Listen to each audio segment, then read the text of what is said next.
Good evening, everyone. Thank you all for coming out this evening. Tonight is our October meeting of our Uniform Services and Transportation Committee meeting. Really appreciate all y'all coming out. We're gonna go ahead and get started because we have a packed agenda. So, we're gonna go ahead and call the meeting to order. Do I have a, do I need a motion for that? No. Well, so I'm calling the meeting to order at 6:31 p.m. Do I have a motion to adopt the agenda? Don't you want to do the attendance first? We have the sign-in sheet here, Ted. So we account for people that are here. We have a couple of people that are out today. They sent in notice. Okay, All right, so I had a motion to adopt the agenda from the Jordan. Okay, is that a second? Second, okay. And then, do I have a motion to adopt the minutes from our September meeting? so move. Thank you, Ted. Second. Second, thank you very much, from Jordan. You wanna? Yeah. I know we're So sorry. All right, great. So we're gonna go ahead and get started with our agency presentation and updates. We always go with our agency members first. So I'm gonna start with Captain Rose. Please introduce yourself, Bill. Hi, how you doing? I'm Captain Carrie Rose, commanding officer of the 30th precinct. For those of you that don't know me, and for those of you that do, it's good to see everybody. I think this is the biggest turnout I've seen at this meeting since I've been coming. Happy to report that I really don't have much to report. In my business, that's good news. No news is good news. Precinct remains down in, and we have the quality of life teams in full effect. They're really making good progress on a lot of the quality of life issues. Abandoned vehicles, noise complaints, everything like that is down across the board, and we continue to make progress there. So unless anybody has any specific questions, I really don't have too much to report. So if you have specific questions, I could address them there. So when we had the NCOs, they used to meet with the tenant associations. Yeah, The QI team, are they doing the same patterns? so we're streamlining the meetings. Everybody's invited to the community council meeting. The build the block meetings that the NCOs were hosting are no longer. If you had specific people coming to attend an association meeting, shoot us the invite and we'll get somebody to come to it. Either a representative from the Q team or myself will come. That's not a problem. Yeah. When you say the numbers are down, you obviously you all have the numbers. They're down from what? We look at a comparison year over, do we compare last year in what we call 28-day crime period, right? So it's basically about a month of crime. We analyze the data every week as that period progresses throughout the year, and we compare it year over year. So we would look, say, at this period, which would be September 1st to September 28th, this year, 2025 versus last year, 2024. Yeah, and if anyone's curious about the actual data itself, the numbers themselves, they're on the NYPD website. So for Captain Rose's precinct, the 30th precinct, you go there, you can look at the crime statistics. Yeah, the Constat is all public facing on the internet. It's also available at the precinct. If you wanted to come in, we could share that information with you. I just don't like to take the time to speak about specific numbers, because I will say it's kind of like what you see in the numbers are really just a piece of paper that let us know where to target police officers. Another question. We have in the community about 45% of our residents who are Spanish. And half the residents here from the Hamilton Heights that do not speak English. Can the community board translate so they can understand and not just hear everyone here speak English? Because I think that we also have to be sensitive to our residents who also don't speak English. I agree. Yeah, I know that during general board meeting, we've had translators. But this is exclusionary. This is, Yeah, right. excluding our folks from the process. And I think that if we have a captain here speaking, there should be some type of translation. Because how can we have 47% of our community and we are not being able to translate for them? Would there be a level of comfort if, I don't know, Solomon periodically translates or interprets, or Edwin, would you like to interpret? Do you guys chairs? Yeah, I mean, I wouldn't consider What's up, a translator? Interpreter, Yeah, interpreter, I which could- is, yeah, I could interpret, I Okay. guess, yes, to a certain extent, but. would that be agreeable for the moment? Yeah, for the moment, yeah. Sir, just remind me of your name? Edwin Torres. Edwin? Yeah. Are you speaking in reference specifically to the police department or to overall to the meeting? Yeah. We're holding the community board, 47% of our residents. Yeah, yeah, yeah. Spanish speaking Yeah. only. We should be able to have, when we come to this meeting, not only hold them in English, but be able to also address their need, or for them to be in the know. Yeah, it's a good point. I mean, at least for the police department, I'll make it a point when I come to bring a police officer that speaks Spanish. Thank you. They can at least speak for the police department. point. Yeah. Yeah. Thank you. Yeah. Yes. 47% is Spanish speaking only for the entire CB9? They Hispanic. Okay. I was just curious. Yeah. Is it safe to say that, to assume that a majority of folks are here to talk about Patrick from the Hill? Is that what I'm assuming? No? Well, from the Hamilton Heights are here. Okay. So, I think, Can you guys see that again, because the train was going by? Patrick from the Hill, is it probably here? Yes, I'm here. Oh, perfect, hi, oh, Yeah. okay, great, so, and I know that the 30th precinct also is, Patrick on the Hill is in the 30th precinct, so. I know that's later on. in our- Oh, it's actually in the 26th. 2-6. Oh, it's in the 2-6, oh, perfect, so then we have, Texas Lewis here, so perfect, okay. Can I bring up that I, we're doing budgeting coming soon, I think if that's something that we want, we should talk about putting that type of position in the budget, because to have a proper translator, I don't think that's something that people usually do for free, we have to get somebody who has that skill. Absolutely. Yeah, so I guess we talk about. Oh, need state. Oh, yeah, that's brilliant. Thank you. Do you guys do any type of translation services or provided them with, at the community council meeting? No, we don't. Okay. So given the point there, it's probably a good idea. You know, Yeah, probably you- look into yeah. it. You Go to the other CBs like The voucher. Chinatown, Yeah. Williamsburg, they'll translate, to make sure they accommodate for the community. Perfect. All right, so we'll move on to our next, to the next agenda item, we'll go to the 2-6 next. Detective Lewis, are you still there? Yes, can you hear me? Yeah, we hear you, Detective Lewis. Hi, good evening, everyone. I'm Detective Lewis with the 26th Precinct Community Affairs. Sorry I couldn't be there in person, but I am happy to answer any questions on behalf of the 26th Precinct. Just want to put out there what recently we've seen an uptake in within the confines of the 26th Precinct, and that covers from 1/10 of Northern. We have seen an uptake in severe cell phone snatchings, where individuals either on mopeds or running by have walked up to a victim either just with AirPods in their ear or their cell phones in their hand. They have come towards them and taken and snatching them out their hand and have take off. We have put this alert out citywide because it's a citywide issue or problem that we are having. So we're working with other precincts in regards to being able to get and ascertain who these individuals are, where the items are either being sold or pawned off, as we would say, in those areas. A lot of our uptake in crimes that we have had recently, like assaults, especially regarding elderly individuals, were either known to the victim, and we've made arrests, and then also in stranger violent crimes that we've made several arrests in regards to those. So I'm glad to say for the 28-day period, it's not a lot of outstanding crime that we have. We have seen the uptake in grand larcenies, which is the cell phone snatchings, and scams, which we have been successfully putting out several information pamphlets, handouts, flyers. We've been working really diligently with providing the community with that information. And we wouldn't mind giving you guys that information as well to blast out to your community members.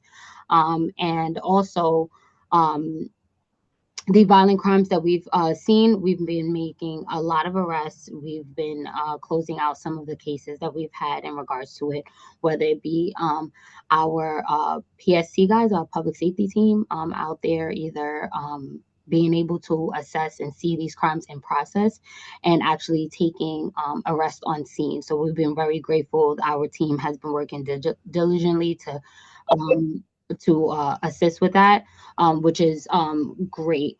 Um, in regards to like any like community complaints that we've been having several issues in the area, just as complaints as like noise complaint or complaint of homelessness. That's kind of like our main two, and we've been working diligently with our quality of life teams to be able to tackle those issues. We've been in contact with building owners, building management, to be able to ascertain those quality of life issues, where we've also been granted, which is maybe something as a community we can put together to be able to help our local um, either business owners or homeowners or building supers, which been able to help us, is the ability to access the cameras inside of locations from like either our phones or like via online, where we're able to log in and see live what is happening by either like a ring camera or like several other uh, uh, systems that people have used. They've given us the opportunity to and the authorization basically to be able to access it and see it live, so it doesn't necessarily, it can cut out a lot of the response time. Like we'll be able to see it before they either able to make a 311 complaint, call 311, 311 puts it to us, then it goes in the system, so it cuts out of a lot of the time. So we're really grateful for that, and that has been like a successful tool, especially with something, let's say, as common as gambling, right? Gambling is like, rolling dice or something like that on the corner. We're able to see it, because obviously if we pull up on the scene, people scatter, people run. So it's hard to kind of like take care of those issues. But however, if we're able to view it on the camera scene, at least we can see it before we get there, and we know what we're looking for. We can see and tune in. So obviously not everybody is not willing to. I'm sorry, what did you say? Sorry, we just have a really packed agenda. If you don't mind, I'm gonna open it for questions and then we're gonna have to continue on, but I really Oh yeah, appreciate. sure. Sorry. Does anyone have any questions for the 2-6 unrelated to Patrick somehow? Great. Detective Lewis, we are gonna ask that you stay on to our 8th agenda, or 9th, sorry, typo there, agenda item. We're gonna go quickly, so, but we'll Yes, get. ma'am. Thank you. Yes, ma'am. We have PSA 6 on. I see Officer Etienne. Officer Etienne, are you there? Okay. Yes, hi, I'm on, sorry, I'm also driving right now. So for the 28-day period, pretty much housing was, I would say the numbers are pretty good. Out of the 7 crimes that we know we report, we had 3 assaults, 2 of which were DV, which I will not go further into, and 1 involved a dispute in regards to the president of Manhattanville Houses having a dispute with one of the tenants, but we were able to rectify that with an arrest. After that, we had a grand larceny, only because a night shift worker did not close the door of the house he was doing repairs on. So the dog escaped and was lost, and the dog price was exorbitant, so it was considered a grand larceny. But besides that, we have no murder, no rapes, no robberies, and no major crimes within Grant Houses or Manhattanville, thankfully. Great, thank you. Any questions for Officer Etienne of PSA 6? Thank you, Officer Etienne. FDNY and DSNY were unable to join us tonight. We have Alberto from MTA. Hey, good evening. Thanks for having me. Hope everyone's okay tonight. Some brief updates for the community here. City College, 137th Street. The 88 project is looking to wrap up by the end of the year. So that's exciting. Looking to turn that back to the community. Thanks all of you for your patience while we got that station upgraded for ADA. So that's wrapping up. I do want to mention that we have 125th Street on the one line. That is part of the 2020 to 2024 capital plan, and that we have come to terms with Columbia on the funding piece. We're waiting to announce when we're starting that work. So more to come on actual shovel in the ground, but we're moving along with Columbia to finally have 125th Street on the one line be ADA accessible. So that's an announcement there. In terms of in the district, for the new capital plan 2025-29, 155th Street on the C and 157th on the 1. Those two are also part of the plan. So that's exciting work there as well. Omni, as all of you know, we're transitioning to Omni for MetroCard. For customers who want to transition to Omni, they can visit one of our customer service centers. I'll share that list briefly in the chat, where they can transfer funds from MetroCard to Omni card. Also ask any questions they have about Omni. They can also sign up for reduced fare. If they lose their card, get a same-day replacement at these 15 centers, soon to be 30, or one of our mobile sales vans. So those are my updates. Happy to answer any questions you may have, and happy to be here again. Thank you. Thank you so much for joining us, Alberto. Lyle, I'm sorry I skipped you. We'll go to you soon.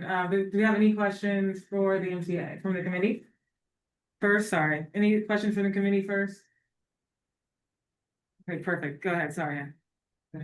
You mentioned the Omni card. Is the Omni card going to be permanently transitioned in? Because you said we have a choice at this point, and I noticed that a lot of the train stations have gotten rid of some of the booths for the regular MTA card that we're using today. Yeah, so thank you for the question. So you're right. So December 31st is the last day we're going to issue Metro cards. All of our stations will have a Omni vending machine, as you pointed out. We're removing the Metro card machine slowly but surely, and we'll soon transition permanently to Omni. We have not announced a date on when Metro card will no longer be accepted. So what I mean by that, let's say you have funds on your Metro card. We haven't announced when the turnstiles will stop accepting Metro card. So you can continue using that with any funds you have right now until they expire. You transfer it over. It's up to you. But we will make sure customers can use their funds on a Metro card or receive a refund, so you will not lose any of your money. That's a good question. Hey, Alberto, this is a quick question. It's kind of off to the side. There's a resident that commutes to Westchester and uses the B line. Yeah. And he mentioned that the B line does not take the Omni card, but it takes a Metro card. Yeah, so sorry. We've been working with both Beeline and Nice Bus in Long Island to transition over by the end of the year. So we're planning to have Omni on both of those companies, Westchester and Nice Bus in Long Island, set up for Omni by the end of the year. So to make sure those customers don't lose the travelability, we're keeping the MetroCard machines on those border areas just so they can have access in the meantime. But we will transition by the end of the year. I also want to point out that we have a Omni retail network, which is exciting, right? MetroCard you can't refill at a store, but you can now refill your Omni card at your CVS, your Walgreens, and other retailers at no additional cost. You can walk in and say, "Hey, I want to refill my Omni card." You can use debit, credit, cash, and refill it at these retail networks. So that's kind of a neat development, an upgrade from MetroCard, I would say. And also safer option. Folks don't want to go to the station; they can go to their local retailer and make it part of their errands. Awesome. Thank you so much, Alberto. Really appreciate it. Next, we'll go to Lyle at Department of Transportation. Lyle, are y'all presenting on the APT tonight or not? Yeah, that was the idea. Well, good evening, everyone. Lyle Blacker from DOT. I don't have any updates for the committee board for this month, but yeah, the idea was that we would have a presentation regarding a proposal we have for an automatic public toilet on 12th Avenue by St. Clair Place and West 125th, kind of in the general area by the Dinosaur Barbecue. I know you guys have a packed agenda, so if you want, we can go right into the presentation if that works, sir. Yeah, that works. Thank you, Lyle. Okay. Yeah, so as mentioned, DOT has a proposal to install some an automated public toilet by 12th Avenue and St. Clair Place around the West 125th Street area, just underneath the viaduct. I have a few of my colleagues who joined us today. Carlos Castro-Croak from DOT's Intergovernmental Division. And I think my colleague, William Godowski, should be there from DOT to make the presentation. If he's there, he can take it away. Okay, perfect. Yeah, he's here. Okay, cool. Go up there. Come on up. Yeah. Come on. Gotcha. Hey, everyone. Thank you for. Are there any slides that you wanted to show? Yeah, Lyle, would you be able to pull up the presentation? Let me see what I can do on my end. If anything, I can forward it to the committee also. Give me 1 second.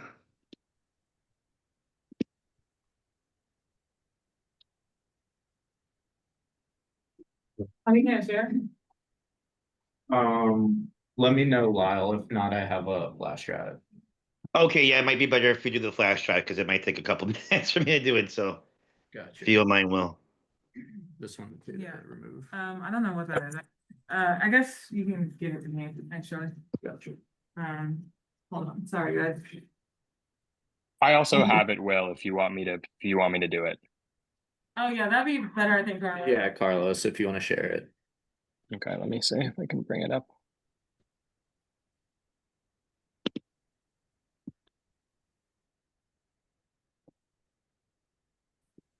Okay. Is that okay? Yeah. Is this okay for everyone? Can everyone see the screen and the slides? Yeah. Great. So we're here with the DOT and specifically concessions and franchises because the APT is a part of our coordinated street furniture franchise. And Carlos, you can go to the next slide. So a little bit of an overview. The automatic public toilet program is part of the coordinated street furniture franchise with the DOT. This site is for district, or sorry, community board 9 at 12th Ave and St. Clair Place. I believe it was mentioned earlier, but right in front of Dinosaur Barbecue. And then the levels of approval for this are the community board. Once again, thank you for having us. The council member, public design commission, speaker of the council, and the mayor. So a little bit more about JC Deco and the role they play. This is part of the coordinated street furniture franchise. There's thousands of bus shelters that they also provide. And many newsstands. Right now, there's 7 automatic public toilets installed. The nearest one to here would be at Plaza de las Americas, if anyone wants to go check it out. But there are 6 other ones throughout the city.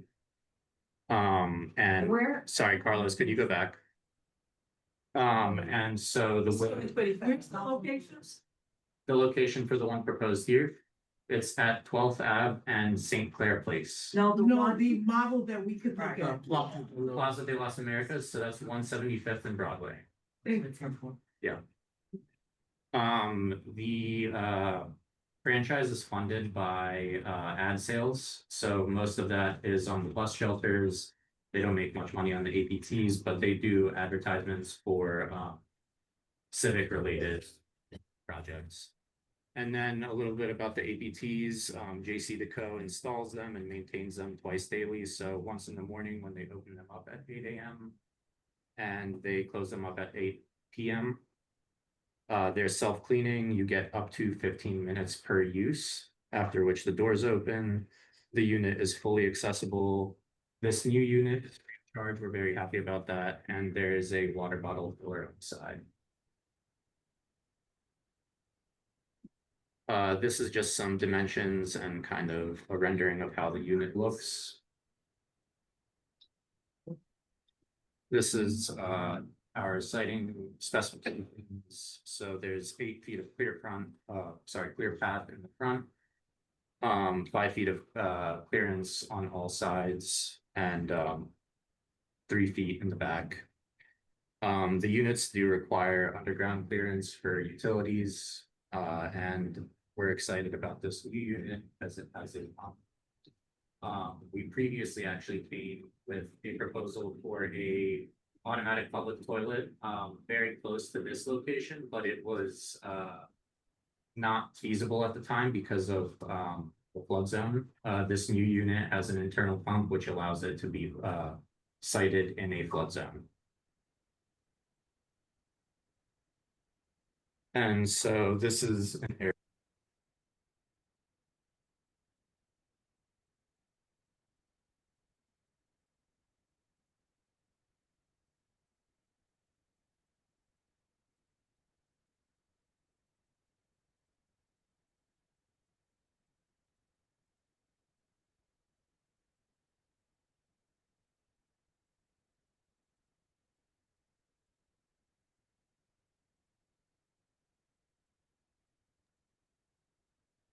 The mic is not working on that. Oh, we're Yeah, good. it's good. It's working. Okay. Okay. Meeting on here, so I'm doing that. Okay, thank you. So Carlos, can, Yeah, they can hear us. Okay, perfect. all right, Yeah, I can hear yeah. you now. Lost you for a second. Gotcha. So that's the aerial, a little bit of history. Once again, we did propose about 10 years ago, I believe, a location very close to this one. But it wasn't feasible at that time. The preference for siting is adjacent to parks or other city-owned land. In this case, we also found that there is a lack of public restrooms for that area. And also the APT serves just a different purpose. Most of our public restrooms in New York City are in parks. This is outside of park and it kind of has just extended hours. Our park restrooms are often only open from 9 AM to 4 PM. So this just gives us gives the community an opportunity to visit restrooms outside of that time frame. And then also we'll just be capturing park goers, residents, joggers, cyclists, students, tourists in the area.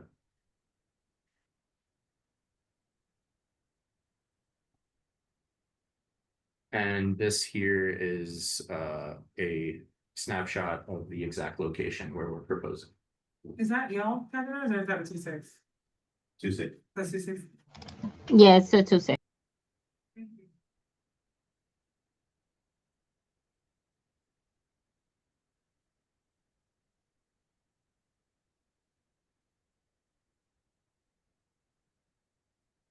And here's a render of how the unit will look.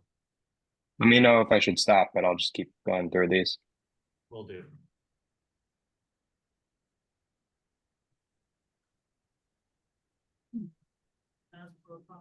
And here is the site plan.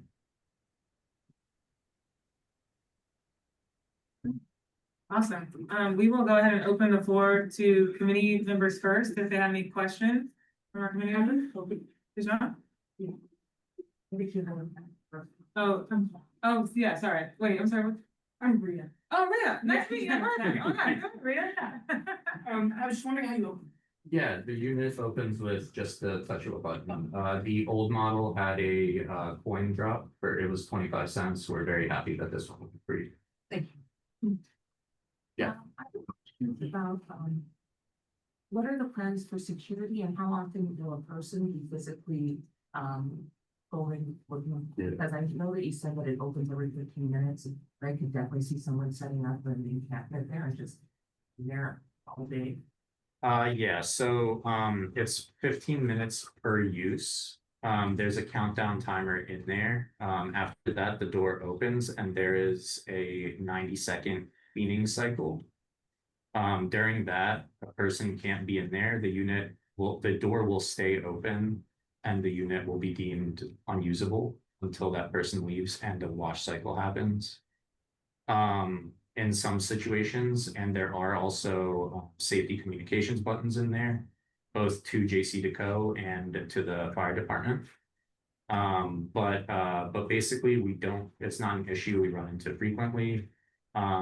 Someone barricading themselves in there, or like you said, setting up an encampment, that has not happened because these units open up, the doors stay open.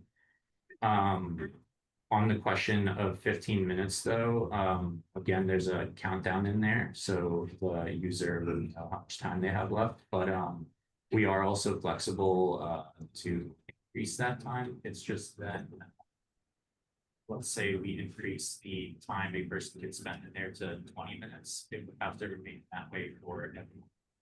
And like the amount of time a person has. 15 minutes is enough. I was just, I could see somebody not really caring if the door was open after 15 minutes. That's what I was saying. Yeah, so that was my question, but. What has the track record been related to vandalism? If you want actual data, we can probably get that to you from JC but I mean, they have to report any major incidents to us, and it is very infrequent. I think over the summer, I think we only had one situation where a user thought they were stuck, and so they called the fire department. By the time the fire department showed up, they already acted. So, yeah. Will these, toilets be available, in the evening, let's say after sundown? And also, when you talk about the, cleaning of these toilets, how does that work? You know, like, is it sanitized? Is there mopping brooms in there? Is it something coming from the top that's gonna wash the stuff clean? I mean, what is that? Could you please repeat the first part of your question? The first part was, How's it operate? yeah, Open is after it gonna be sundown. open all day, all night, you know? So the hours are 8 AM to 8 PM. If the community does want it open later, that is something we can explore. But 8 PM is later than the park's restrooms close, for example, so it gives a little bit of extra time. And How it's sanitized. how it's sanitized, yeah, so it's a very high-tech unit. It does a lot of spraying with detergent, and then it also has like It's kind of like car wash. basically It's like a self-cleaning. it does a car wash on itself, yeah. Yeah, cause I know they had one of these types of toilets up in the Bronx. All of, At Fordham Plaza. that's correct. Yeah. And it no longer exists. So I'm trying to figure out how's yours gonna be different in terms of bringing it to our communities now, particularly when you're talking about an upsurge in, different kind of diseases. Yeah, I mean, I think that the cleaning cycle right now, we haven't run into any issues with that. He also mentioned that it gets serviced twice a day. So in the morning at, I guess before it opens at 8. Yeah, And then at night. technicians come by. Yeah. And it's fully packed with toilet tissue and all that kind of stuff that people Yep. use. We'll have to, so we have, Edwin and then Victor, and then we'll close the question. I have a quick question. In regards to folks who are suffering from opioid use. If they were to go in there and have an overdose, any mechanism to try to alarm authority, do they have any access to Narcan? Shall they be in trouble and not be able to get out? Have you guys had any incidents of that? Because we do have an epidemic in the US of opioid use. We haven't had any incidents with that. I think it's tough to add elements to this unit because of the structure under which it was kind of made possible under this franchise. Adding something like Narcan is something we can explore. But as far as having that issue with overdoses in the unit, we haven't. Cause like, I'm assuming if you have this type of stuff, you can detect movement, right? So if somebody's on the floor because they have an overdose, they're not moving at all. We shouldn't have somebody sitting there for 15 minutes and waiting for that door to open. There is a fail safe and there's like a button and also the weight, Yeah. also, there was something about the weight and like they can determine if someone's in there and stuff, so. There are, yeah, there's the safety buttons, but I do hear your concern about the fact that someone is immobilized. Yeah. So, Victor? Chair. You there? I have a question.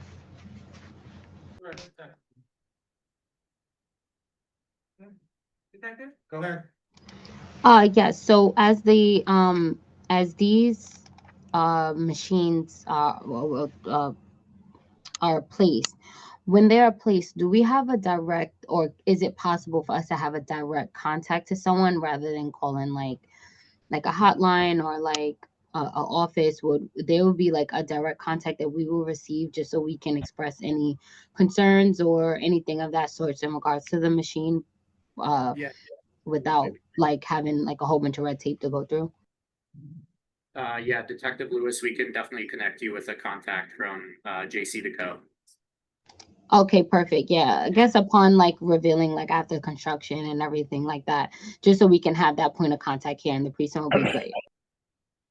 In that case, at the time, that could either be myself or Carlos who is on the call. Yeah, or you can reach out to me also. Either one of us three, we can leave our contact information for you. Thank you. Can you hear me now? Yes. Good evening. Thank you for the presentation. That was great. I've been asking for toilets in that area for quite some time, so this is greatly welcomed. My only question is, I drive in that area quite often, and St. Clair's on that side is very desolate from my experience, and I'd be concerned about the unit being in that area. I know the unit depends on electrical and water, but there is another placement that's more visible to people in the area that could be satisfactory to putting it. Yeah, thank you, Victor. We did consider a number of sites in this area. We feel that this one is the best we can do in terms of visibility. It is a little bit remote, like you're saying, but Dinosaur Barbecue and a number of businesses are right there across the street. There's a decent trickle of people to those businesses, so in that way, we hope that that'll keep some eyes on the street. So it's actually on the other street from Dinosaur Barbecue, correct? Like around the corner. It's not on the street with Dinosaur Barbecue, if I'm correct. If the Correct. front is on 125th, then I believe you're right, yeah. Right. So you're closer to the exit from the West Side Highway and the under the trestle for the highway, correct? Yeah. Yeah, I'm just saying I drive by there frequently. It's very desolate. You very seldom see anybody. I myself would be cautious about, going in there. That was my only concern. I don't think any of the other locations were explored with the community board, if I'm correct, and our input wasn't taken into consideration. Yeah, Victor, it was my understanding that the specification of the APT, it makes it really hard to actually place these things, if I'm correct, is that right? Yeah, thank you. So like you have to have a certain amount of feet, like under and in front and behind it, and because there's so many subways everywhere, you kind of eliminate things. Okay. So. Yeah, we also have to be, like 20 feet from anything, from any overhead infrastructure. We need the 8 feet of clear path in the front. And just with our siting considerations, we felt that this location for the area met the need. Okay. Is there any possibility of myself and someone from your office walking the area again to take a look? Yeah, absolutely. Okay. I'll take you up on that. Thank you. Appreciate it. And then thanks again for the presentation. This is great. This is great. Yeah, so Thank you. DOT, just for the committee's purposes, DOT is looking for a letter of support, right? So, But as a quick comment, yeah. it looks like the placement is close to the Columbia Innovation Center. So that's kind of high traffic. It's where Floridita used to be located. So, and they have a public safety officer there. So I can kind of see a little bit of a balance in this. Do you know if they're gonna add any lighting around the APT? I believe there's actually lighting right above that location. The aqueduct is right there. Yeah. And the APT does have lighting itself. The 2-6 still on the line. You have any comments about the location yourself from the 2-6? Yes, 2-6 still here. No, I think the location is actually a great location. The only concerns we do have like homelessness in the area that we've been working to maintain. So we just hope that with the automatic systems and everything that the system comes with, that will help with that. So it doesn't become like an effective lake hangout spot. The lighting is great over there. It has gotten better with the new infrastructure that's going on there at that location. And we can also speak with local businesses to see if they have any concerns, but I don't foresee it, but this is something that we can bring up. Okay, great. Thank you for your comment. Yeah, and just to jump in, I was going to say, from what I understand, there's no bathroom in Harlem Pierce Park. So this would serve as a good location, at least, centralized for any folks that are utilizing or want a bathroom that's coming out of the park. And I'm sure that Dinosaur probably has a few folks that go in to use their bathroom. So this might be good for them as far as a respite for those that want to use just solely the bathroom. now they have a location in that area where they can go without having to bother any patrons or any folks at Dinosaur. So I think it's a win-win. I think we think it's a good location for it, especially considering the siting criteria that's involved. Great. Okay. Thank you so much, DOT. Thank you, Lyle. Thank you, Carlos, online. Thank you. Thank you for coming in person as well. Thank you, everyone. Yeah, thank you. We'll be in touch about the walkthrough. And thanks everyone for a few minutes. Yes, the 2-6 would like to be a part of that walkthrough when you guys do it. If you guys can send us the invite, it would be great. Sure. Yeah, we can put something on the calendar. And we can send around a few dates. No problem. And I guess that we're looking for a letter of support from the community board. So we'll be in touch if anything. Great. Thank you all so much. Thank you. Thank you. All right, we're gonna move up to our next item. We're talking about Patrick's on the Hill. I think the owner is here. Yes, How are you? So our understanding, you have a upcoming hearing with the New York State SLA regarding new liquor license. I think you had a temporary license issued. Yes. And you're looking to get a new license, and that's what this upcoming hearing with SLA is like. SLA reached out to us, asking us if we've met with you, and we told them we met with you initially when you first were looking to open the establishment. And we asked you to look into certain concerns that they had with the former proprietor at the location. And we addressed some of the concerns that we had, mainly around the noise complaints that were coming from that establishment. So, we wanted to meet what you've done to address some of those concerns and then, provide feedback to the SLA board for your hearing. Okay, so the floor is yours. Good evening. My name is Patrick Edwards. I'm Patrick. Can you move in, because the train is blocking you? Yeah, and it's probably easier to put a nice video over there too. Okay. Yeah, come on over, y'all. Don't be shy. Yeah. He's never shy. Friendly now. I think you want to sit here as well. No, I don't want to sit down. I'll stand up, you guys can sit. Nah, Unless you're more comfortable standing. more comfortable. I'll let them sit. Okay, sit there. After 6 years in the Navy on the ship, I Yeah. understand anyway. All right. Okay. Good evening. My name is Patrick Edwards. What did I say? Been a person, I've been a businessman in the community for 45 years.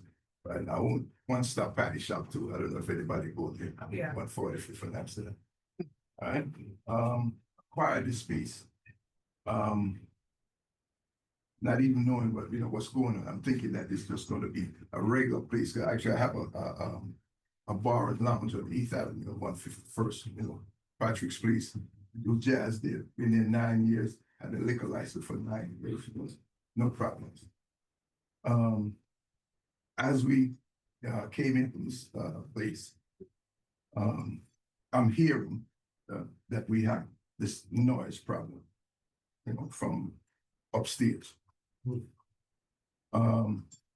Reached out to the landlord. Well, it was a noise, and then he said that we didn't have a CFO for the restaurant, and I guess they had some other complaints from the DOT. So I guess I kind of brought my CFO for the place to copy. Sure, yeah. If you can get that to me, I'll make a copy. Right, thank you.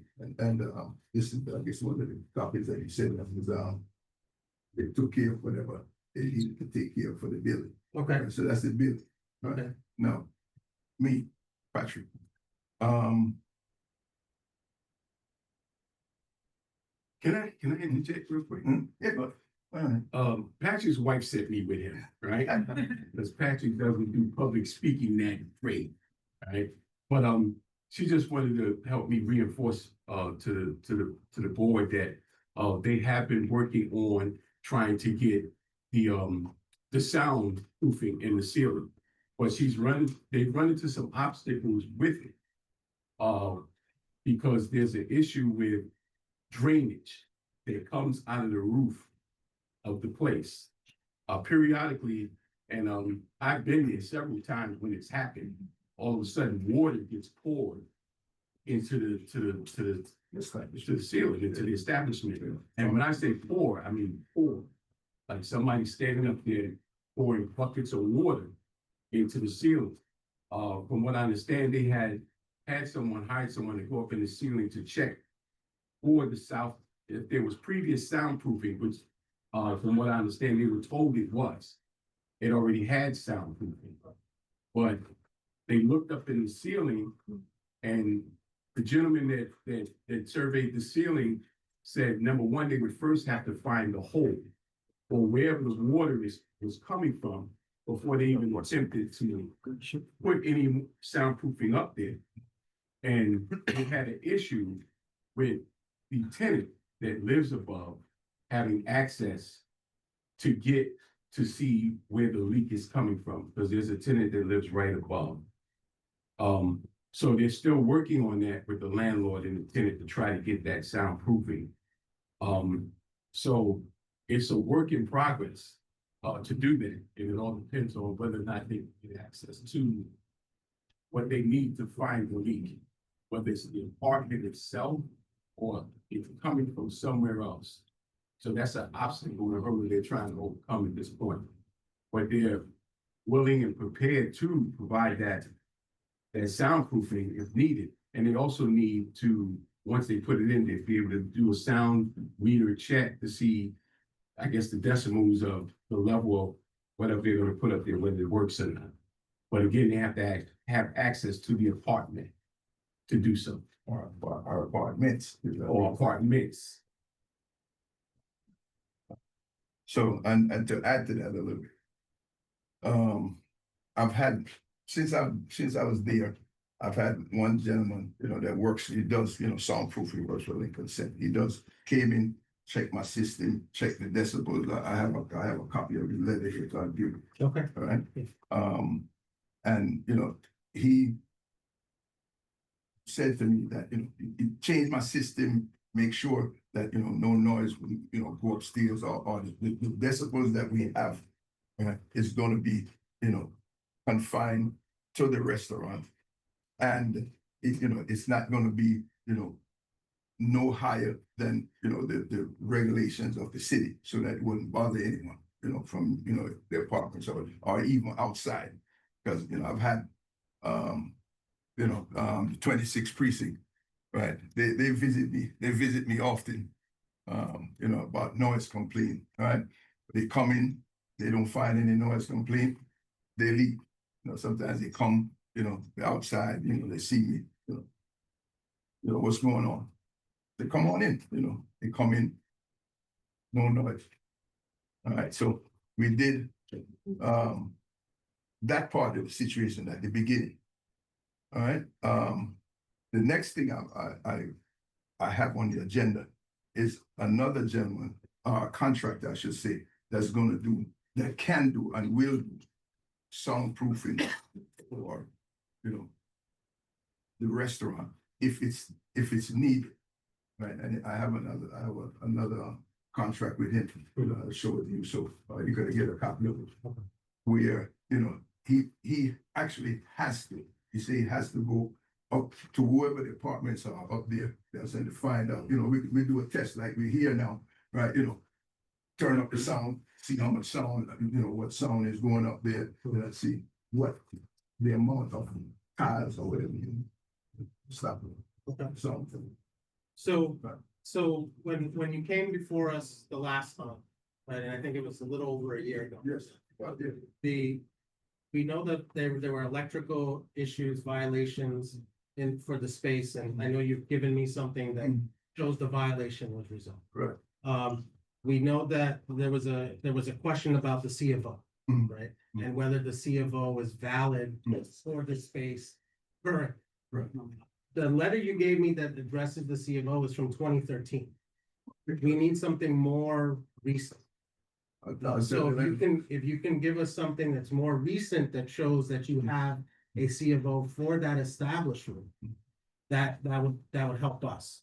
But I'm not gonna give you I can't write the CFO. I talked to the landlord for him to give me An updated one? Yes, Okay. yes, No we problem. need an updater. And then, you spoke about we got numerous noise complaints from the previous owners, and we have some from current. Me, yes. Yeah, and it's addressing, the music, the live music. It's not only just noise, it's also the bass, right? So the apartments are shaking above you, right? So that needs to be addressed, right? It's, and I know it's something you're working on, actively working on. Right. But we need to see progress made there, right?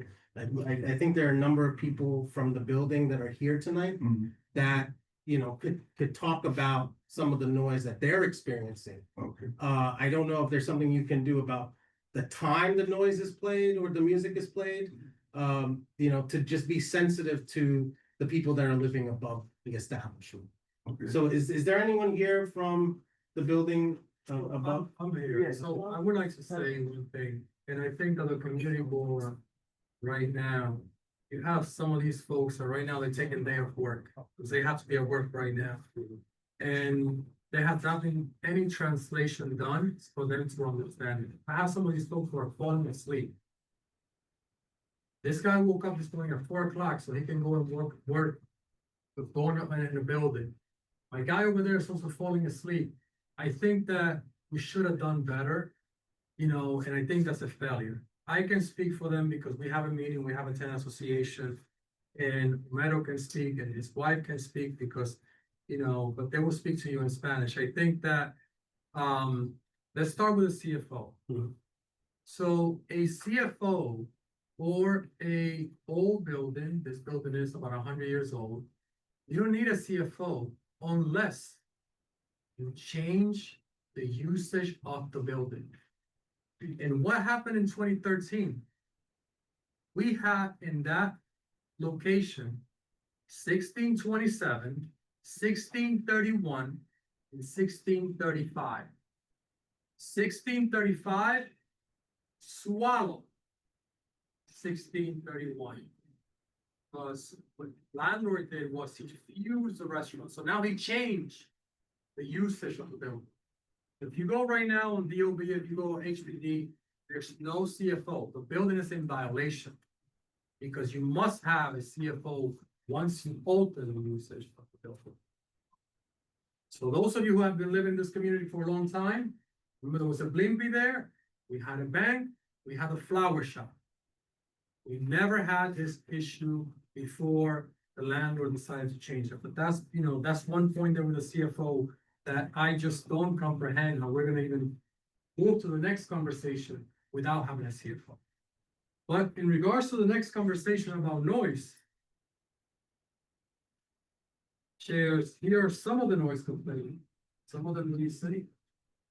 Where's Salman? Bring them now. And it defies what was said that, no complaints have been found with the NYPD show. The NYPD, they're not on anybody's side.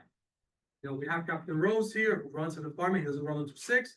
But you can speak about how the logistic is when the folks, they show up. They're not on my favor, they're not on nobody's favor. They're just there to look at the facts, and once they see it, they'll document it. So we have people here who are losing their sleep, people who are losing day of work. All these tenants, they need to have, and they've been there for years. And I'll let them speak now. So, and these are just a very few of them, because if you go on 311, you can put all the data. There's, a slew of these people who complain. I was just able to pick up a few of them because this is a lot. So, Edwin, can you just give like a rough number of how many complaints? the rough number, when I look at the data, was about 150. 150 Yeah. complaints? When they started, when they opened. Exactly. So in the last year or so? In the last year or so. So, you can go there, you can look it up, this is the NYPD showing up, not any of us. So with that being said, that, if you go right now and you see this establishment, the speaker, they sit right below the apartment above. Or some allegations that were made about water. The building has the issue with water. Not only falls in your place, it falls in the entire building. can ask these guys if they have issue with water. We have issue with water even in our lobby. When the issue of water happened in the establishment, the super came in to my apartment because I'm the guy that sits right above it. I have no escape. My entire apartment sits above this establishment. I cannot go to the living room and say, hey, you know what? It's in the bathroom, it's in the room, let me just go to the next room and get some sleep. I have to be out of my apartment if I want to get some rest, because my entire apartment sits above this place. So when the super came, the water was full.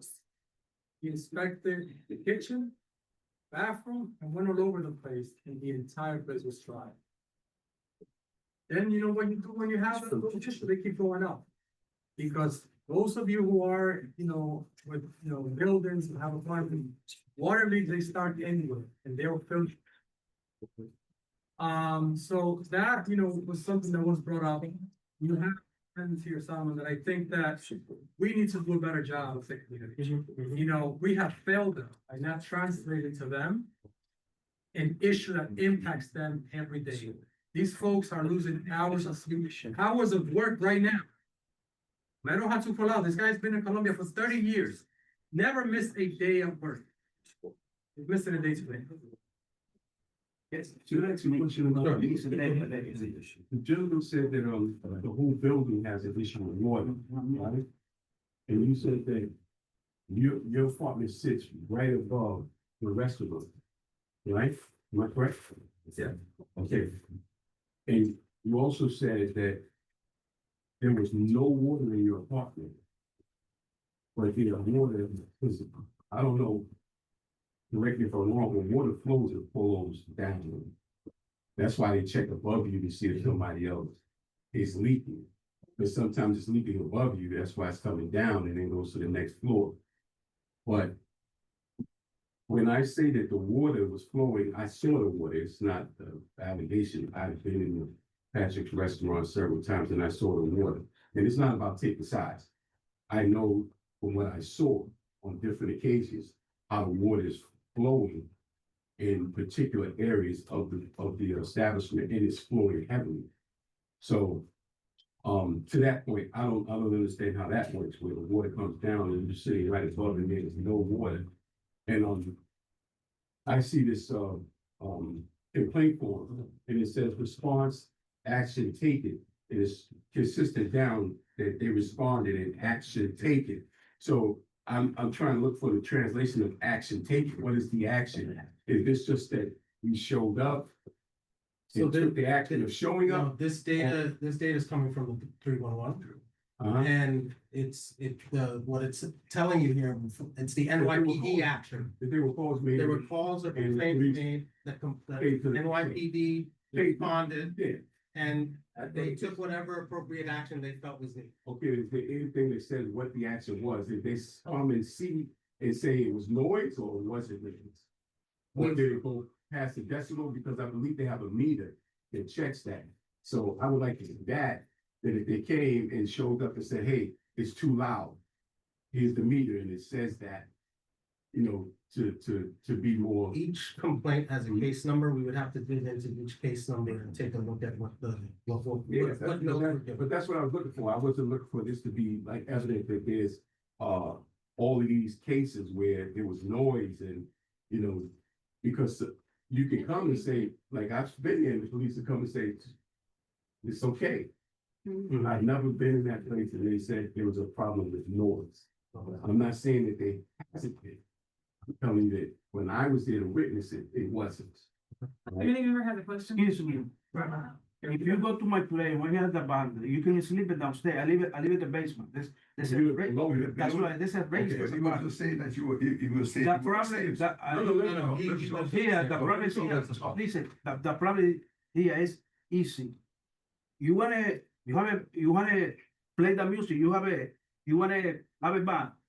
Fix the play to fix or play, and then if I can hear I don't hear the music. I don't make it a complaint. But I'm working very hard, and then when I go to my house, I want to take a peace, sleeping nice and easy. I can hear no music for nobody. When I pay my rent, I have to take my money to pay my rent, not nobody else. Me too. No, that's understandable. Don't put the music, like a lot of restaurant there, they don't have no music, they are make a business. Don't put no music or fix everything. You don't want to spend money for fix everything, then no put no music. That's so simple. Go ahead, Joe.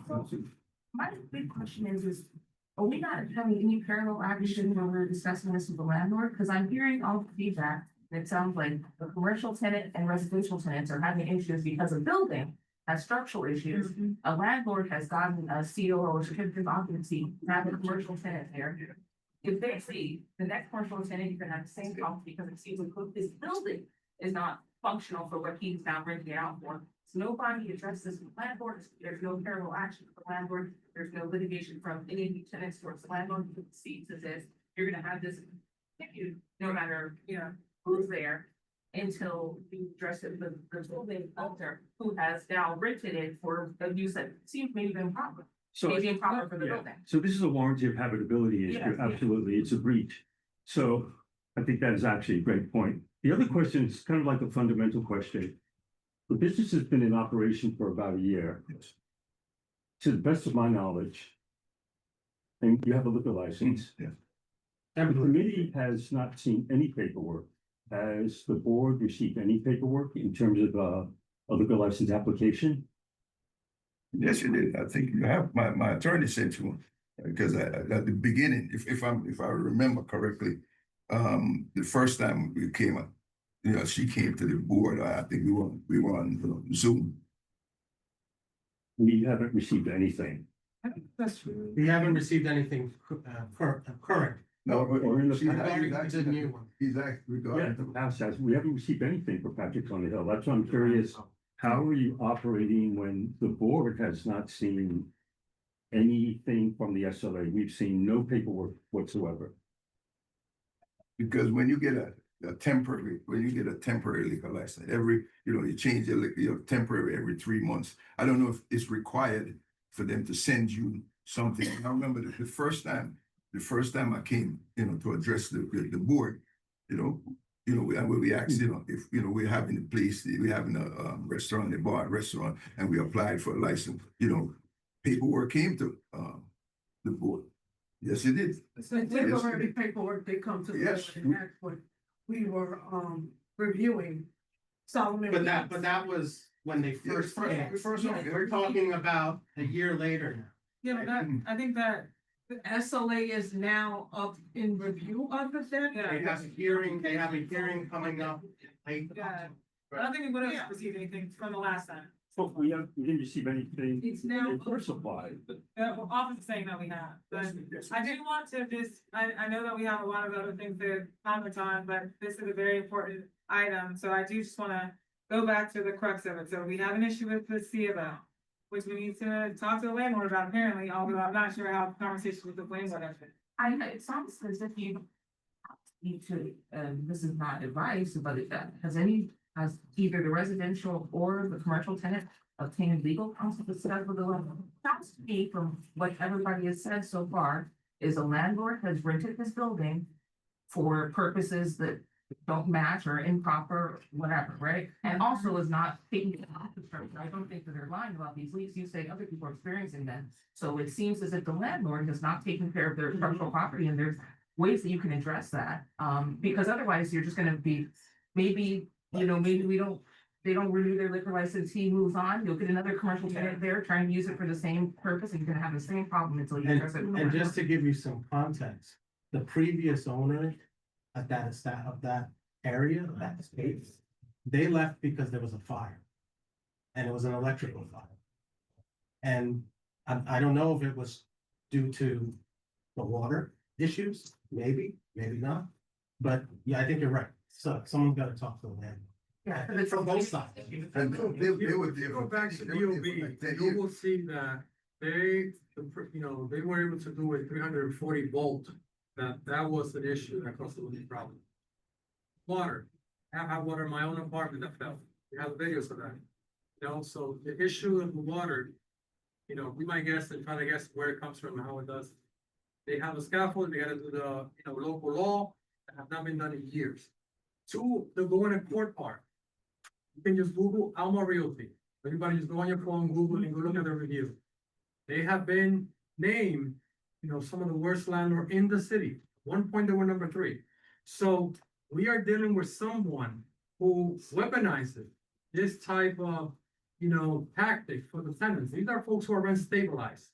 When they see what's happening in the community, the best case scenario for them is to try to get everybody out. And how do you do it when everybody's paying the rent? Then you create the conditions for them to get out. You make the condition to live in hell for them so they can get out. Well, I think that's the point that I'm making, is that right now we're arguing, it's 2 tenants, a commercial and a residential, and you're fighting with, well, not fighting, but discussing with one another, when I think that the person that can fix it, then you guys should be united to discuss against that. Right. That's it right there. That's it right there. I'd like to point out that we do have, we have Senator Cordell Clear here, as well as a member, or a staff member with the Public Advocate's Office, so we definitely wanna, make sure that like we talk to them and maybe hear from them, but also, can we, next move on to the fact that the key piece here is a noise issue. So what can we do to, do something about the noise issue as soon as possible, and also what will you do in the future to cure it? I know you talked about sound proofing, but what are the, is there an EPA, is it like coming in the next week or 2 months, or like, what can be done now and what will be done in the future? Well, just to protect myself or my business, I have an ETA, or maybe a month or so, because actually I have a gentleman that came in, assessed the whole situation. But one of the main things that he wanted to do was get into the apartments upstairs, right? Run the test to see what really, where's, what amount of noise is really coming up there when, we turn the music up, or when we have a band there, something like that, So you have to be able to, in the apartment, to run the decibels to see, because I have a decibel on my phone when I'm in the restaurant. Every day, especially when I have music, and it doesn't go over a certain amount in the restaurant. And then another thing too, the tenant said that, we have our speakers up on top. Those speakers are background speakers. When we do our music, we don't use those speakers. We use speakers on the ground, and we have like a mat that absorbs the sound. So it doesn't even go anywhere. And he said to me, I have a letter from him, saying that, first and foremost, right, we need to get into the apartment to find out, we turn up the music, To access units to get into. I think, I don't know what, I think he's in apartment 22, so he has like 3 apartments on, right. 3 rooms.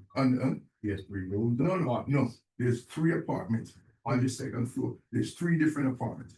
He is 22, it's in the middle, and you have another one at the end, and you have another one at this end. His apartment is right in, like, if my business is right here, his apartment is right here. Then you have an end apartment there, and you have another one right there. Okay. Right, And where does you sit below him? So first of all, he never really said to me about in the basement, and I see him all Yes, the but time. I can't sleep when you have a band. But you didn't know. You never said anything to me about it. The only thing Yeah, I've heard because I about. call 311. Yeah, That's the reason why. But I'm right there. If you felt Listen, I want you to be me by myself. You have a haunted business. They'll fix the play above me. That's no problem. I think now that he's aware. You understand? But now that he's aware. But now that told you're him, telling me Okay. that, right? Because when 311 comes, they just say sound. They doesn't say below. So he didn't know you were down there. Talk about the board. I want to have a haunted business. That's no You ever problem. talk about the board that is covering windows? His windows? Yeah. You have the platform. Yes, that's where the ceiling. He told me about the ceiling, why I have the board. That he was right under your. Yeah, but where he is in that apartment downstairs, right? There's no windows. Is there windows there? Yeah, there's window, because he did speak with you about it. When I came, that those boards were part of where, you could sit outside, where you have the outside cafe, so you could put, chairs and stuff. there. Many So complaints, the tenants have good for that. I never heard about it. He said to me. If you go to DOB and you see it, there's many complaints about that. All right, well, he didn't say to me, well, okay, I have noise in my basement or whatever. Do those complaints come to Patrick or do they go to the landlord? So it goes to, when the PD shows, they come in, but the DOB, those goes to the building and the landlord. Now, Homero did speak with him personally and said, this is my apartment, this is black energy. That's what, Homero told me. Yeah, that's what I spoke to him. But he didn't say to me that, well, okay, I'm blocking his window because if I Yeah, if I you could block take my some- window, you put a big piece of wood. He said, don't put it because that's my window right there. But you know what you told me? So, what do you think? You think I don't saw when before I take the play, I saw that the wood there. You saw the You wood put there? it by your Yeah, I saw when the you wood show there. respect, the another person give your respect to you, but you don't respect nobody. How you mean I don't respect? Because you put look the place. It's black the window. Okay. Ya.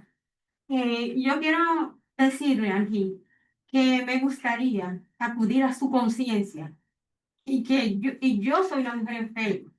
Ahí vivimos muchas. She's trying to tell you that out of your conscience, she's a sick woman. Ahí vivimos muchas personas mayores en el building. There are a lot of people in the building. Y pagamos nuestra renta y creemos que merecemos respeto, ¿verdad? They all pay their rent, they want their respect.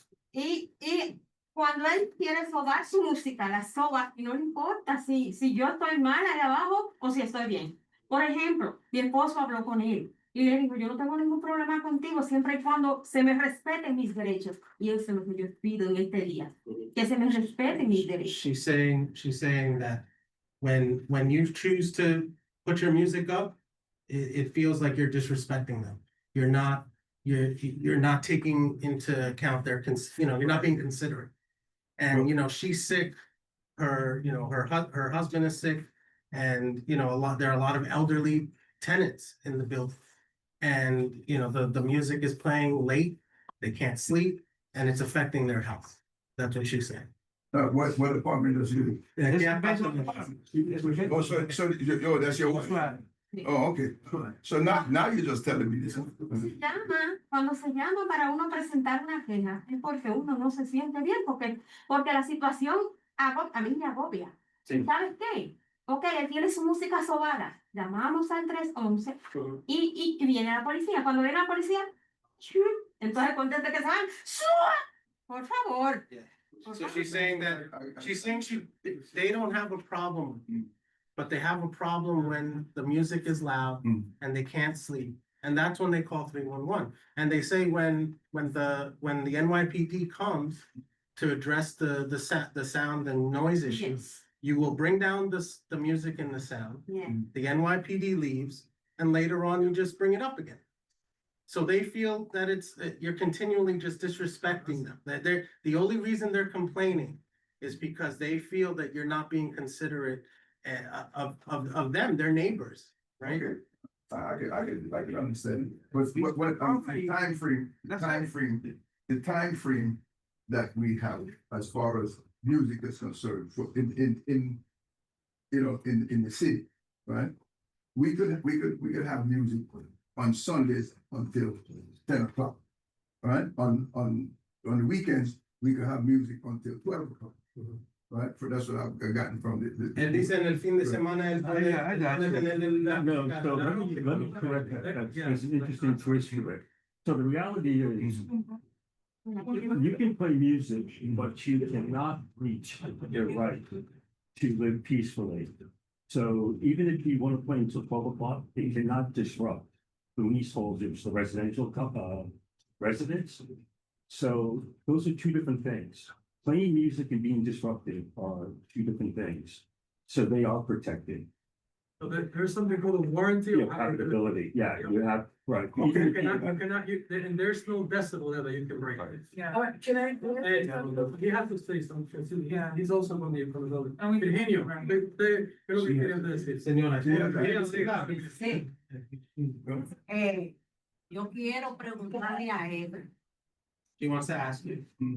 si a usted le gustaría que a las 12:00 y pico de la noche, ya ustedes son viejos como yo que tengo 80, ¿Le gustaría la música bien alta? A usted. She said she's 80 years old. She said, she's asking you, if you were in your bed and you heard loud music coming in at midnight, how would you feel? She wants to know how you would feel if you were in her position. Well, I would. La única ventana que está con la Go ahead, actually. Hold on. Go ahead. Let her know that we know exactly how she feels. So now that, I mean, I'm hearing this, Patrick, he's intending on providing that, that filter of noise between the tenants and the business, right? And what he wants to do is work with them to make it happen, as opposed we're working against each other while the landlord sits where he's sitting and we're going at each other with this. So what the better solution, in my opinion, is that we communicate with each other, have access to what we need to have access with to make that possible, to secure you from this noise, whether it's coming from down or above. And you say your window is like where that grate is, right? Yeah.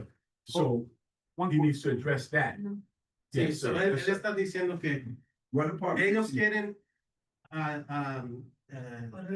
arreglar la cosa con ustedes, juntos. Y te está escuchando ahora que los problemas que tienen.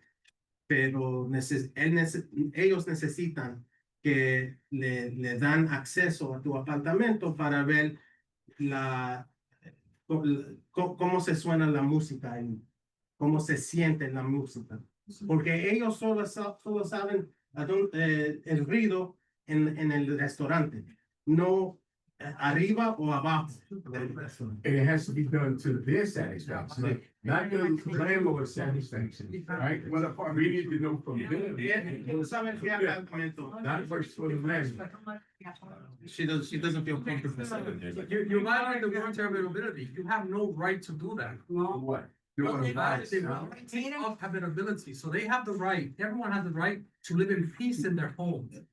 I think that's what we're saying. And there is, you know, the noise level that you're referring to, we know that, we're very aware of it. But that is to the business. That is not to the word habitability. When you read that, there's no decibel in there. These tenants have the right to live in peace in their home without being disrupted. Your perception of disruption is very different than everyone here in mine. It's also. But, Eugenio, I don't wanna, you know, these guys, they wanna get off some word. We need to hear from Senator, When the go big- ahead and then we'll hear from y'all. Chairs. They're going inside too. At the risk of sounding like I'm armchair quarterbacking this, I think you had a really good point. Am I not mistaken that this is directly across the street from Councilman Sean Abreu's office? Yes. So I think working together and utilizing him to go after the landlord is a really incredible opportunity. So like, that's just the one point I wanted to make. You're literally directly across the street from the councilman's office.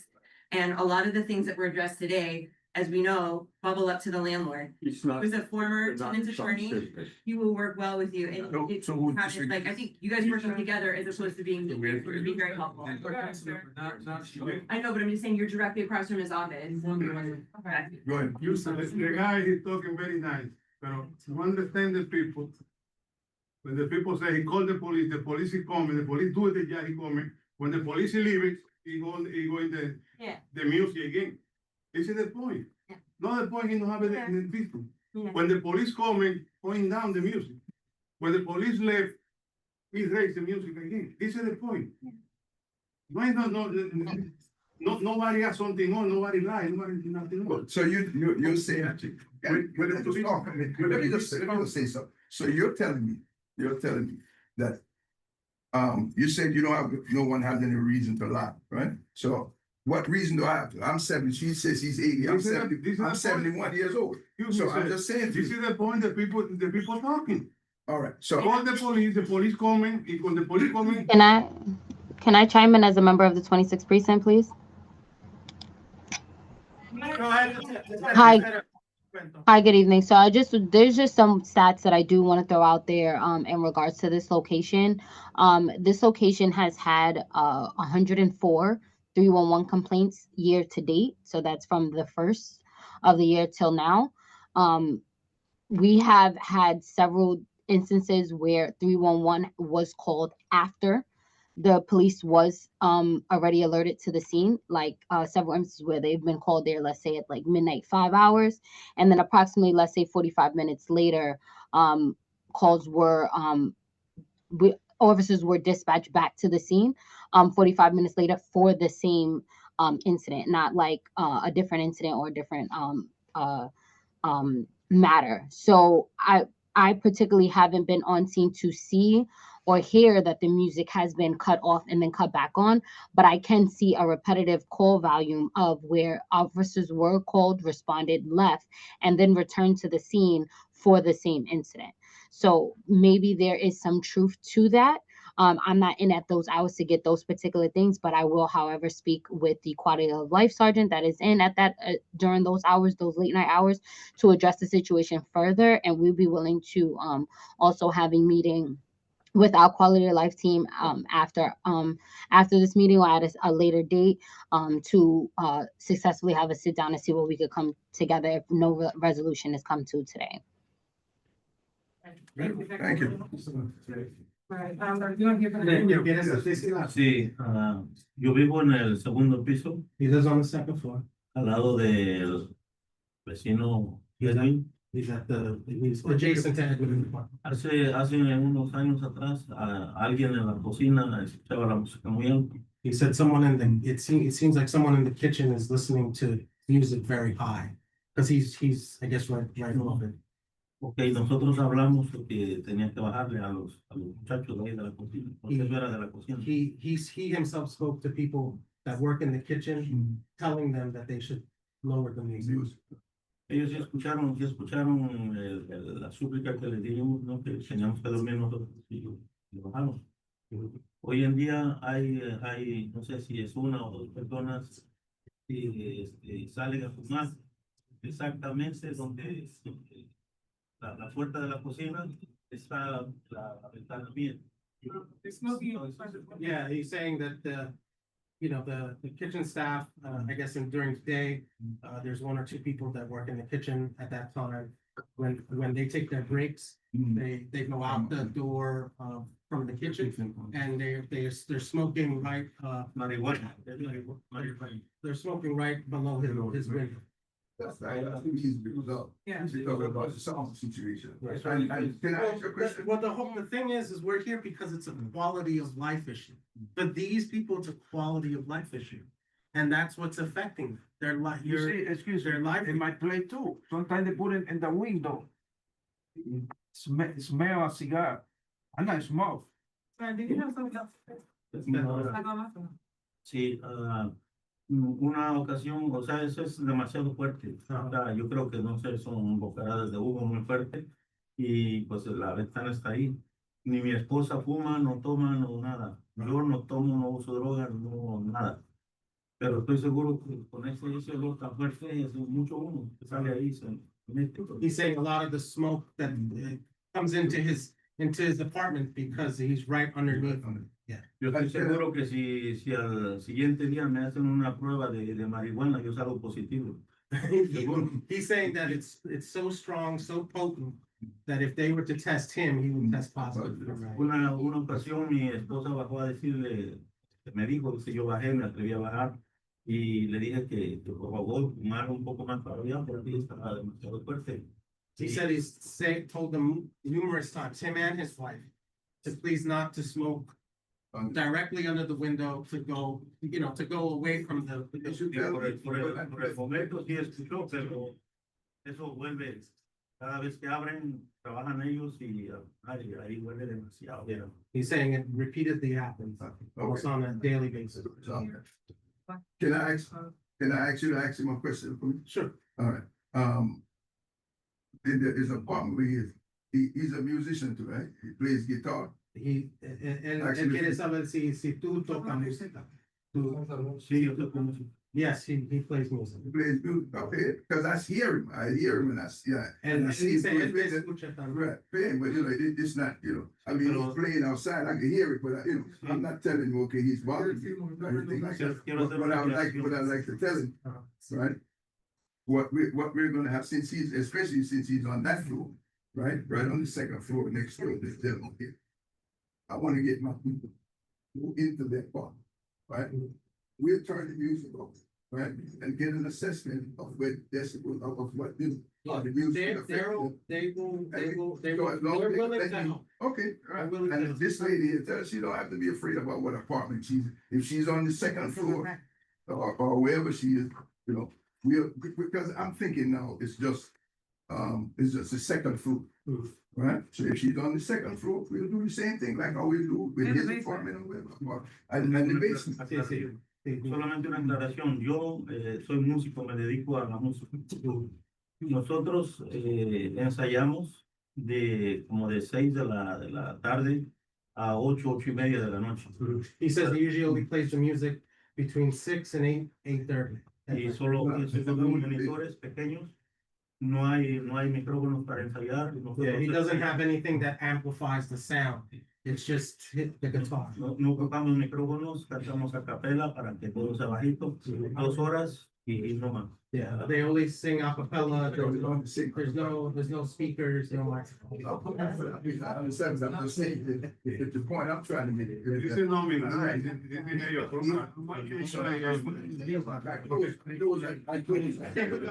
think we gotta close this discussion. Hear from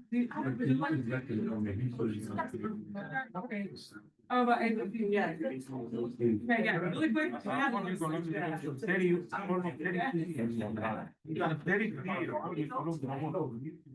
never miss a day. It should be 45 minutes. I missed that day. Yeah, but that is really great. That I guess before, there's maybe we weren't totally clear of how things were so uncomfortable for the residents. Now that we've established, however loud you play your music right now is obviously too loud, right? Yeah. Is there some promises that can be made, at least for the next 30 days, as far as operation hours or music hours or volume reduction until the installation can be installed? If there's some promises that can be made for 30 days, that way if you come back to our next meeting or whatever, people can report if things have gotten better or worse. Can you make some promises? Oh, we're gonna reduce hours or we're gonna not play music at a certain time, or we're gonna reduce the level to a certain amount. Now that we're very aware of what's going on, and I do think that some consideration has to be made now so that the residential tenants understand that you guys are gonna be partners working together. In good faith, So- yeah. Right. So is there some promises that can be made for the next 30 days? Yeah. I make sense to me. Yeah, so If it's no Possible problem, to do that? that's no problem with me. you can do, that can be done? Yes, I can do that. And actually, I've started already, so I'm saying I was giving you a letter. I have a contractor that came in and gave me an assessment of what, what I needed to do or how I need to go about it. But more important, the most important part of it is to get into the apartment to see. You see, Patty, the wood, you have to remove the wood. All right. You have to remove the wood, you have a question. You open that window. That's right, sometimes that's why it's a problem for the city of New York, nobody can move it. So you already started working with contractor, hearing like something to hear it. And then everybody happy, everybody happy. Yeah, all right. Yeah. Do you need contractor? I don't know how you can keep that copy. But I have. Okay, so. Right, so he made the assessment, then measured, tell me what I needed to do, what he needs to do, is get into the apartments or whatever. So we test and see all the sounds you can. So we'll make it to possibly lower the noise or not play music right now for these 3 days until we start. Seven, don't go past 12 o'clock. Yeah. Right, we never go past 12 o'clock, so So maybe it's not. it's a little bit of volume. That's a lot of volume, like you say, he sings Dr. Fellows, so maybe I'll have to ask my singer to sing. Yeah. Because I hear it. Yeah. I'm outside sometimes, I hear it. I think that's And actually, I wanted it to come down and play some music in you have Spanish for, I'm Jamaican. So I understand. ¿Quién es el que bloqueó la ventana del señor con una manera para que no pase la cuña al otro lado? ¿Por qué lo hicieron? ¿Quién lo hizo? He wants to Eso es know, prohibido. he wants to know why there's like a plank, a board that's blocking the window. That's illegal. No, it's not blocking the window, it's. No, you what block they it use- with reflect. Relax. Relax. That board, right? When we, the landlord told me when we got it, that board was a part of you having, that's why I didn't even apply for, the outside seating, Right. because I didn't even really know how that board is gonna work, but he said to me, to put the boards on it, I have extra tables to put outside. You know, Outside. excuse me, you know why the landlord said? Because the landlord called the whole tenant, they wanna get out there. But that doesn't have anything to do with me. No, I'm saying, I explain to you, I explain. I'm saying to you, that doesn't have anything to do with me. Move on before the day. We have to move on. I'm sorry. Thank you for coming, sir. Appreciate it. You're gonna please, fix the problem. That's it, right? Thank you, sir. Thanks, Yeah. Nobody wanna tell me. Sure. You wanna. So I know Senator Claire is here. Hello, Senator Claire. Good evening. Thank you for coming. You walked in on a lively discussion.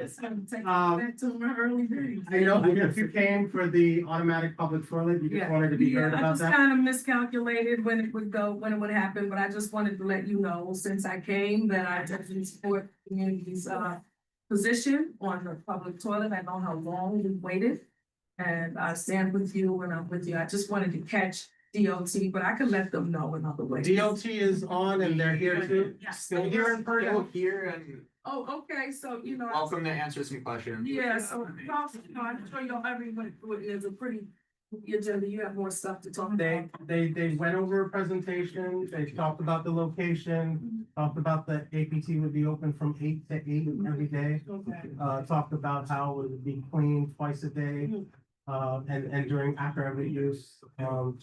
And there's gonna be a walkthrough with the 26th precinct, DOT, and Sharon Echo. So, well, I know there's a location issue, and I'm sure, the committee has thought this through, as to where they'd like to see it or not see it. So I'd be happy to join you if I can. If not, my staff member Lucas Pasquino, he's my member that comes to the board meetings and keeps me informed, very capable. So just communicate with him, sure. I'll be happy to come and check on it, but it's all awaited, much needed. I got some other places that we needed, and of course, the maintenance and safety of it is important to me. So it has to be upkept and it has to be, safe, but thank you so much. Absolutely, thank you. Senator, those things were brought up, which is why the her with the chair and anything else that needs to be addressed. Thanks, Senator. Evan, do you want to explain to your neighbors, not the resolution, but the fact that Patrick has, said that he will, be in good faith, lower the volume, be more cognizant of the volume of the noise, especially for the next 30 days, but he is working to secure and to soundproof. And so that will be happening hopefully in the next month or so, correct? Next 30 days or so. Next 30 days, but in between, in the meantime, there will be action taken towards the volume. Like you said, you were thinking about doing maybe a little bit more acoustic instead of with speakers and everything, so. But using my band doesn't help, Yeah. they have maybe speed doesn't really go through, they have one speaker though, so usually they don't really have. That, but what happens sometimes, if I have somebody come in and they wanna play some music or something like that, then I'll tell them this. This is what I think the concern they have is the loud music late at night, But when you say late at night, you keep saying late at night, when you say late at night, what are you talking about? After 9 p.m. After 9 p.m. So could it be that after 9 p.m. you considerably turn down the volume, turn down the live music? Not saying they close down or anything, considerably turn down. A lot of people say they work at 4 in the morning, and at least for the 30 days until you get that soundproofing in. Yeah, would that be a session that you make? Yes. I think that's further. Yeah. Okay, thank you. I think so we're done with your building. Is that okay? I think the session's done. Sure. Yeah. We're, We heard. Yeah. we'll send, we'll send you guys a letter, we'll send a letter to the senators, we'll send a letter to the congressman, and we're gonna send a letter to the borough president. I think that, we have a lot of technical issues. For us to ask of the tenant to compromise, it warrants your habitability. You're telling them, that basically their life don't matter. And I think that no one should compromise that, because you will not want that yourself, your own place. So, I don't think, and I hope you don't think I'm suggesting that you compromise enjoying where you live. What I'm saying is that you guys work together to make your landlord make an ultimate fix so that there is no compromise, so there's no fight. Because right now, I understand 100% your concerns and their values, but I think there's gonna be strength in numbers to go against the person who is actually perpetuating the problem against you guys. And I know it feels like this person, because of the landlord's size and money, that they feel that there's someone you can't overcome, and this business is somebody that you're more directly able to speak to. But I think to have a long-term solution for the rest of your time there, that you guys have to work together to combat that landlord. I think. we have two rent strike, and been in with him twice. Yeah. I would suggest for all of you to look up Alma Realty. Okay. This is a recalcitrant, landlord. This is not a landlord. He's not. Understood. We can see it, yeah. Look it up. Okay,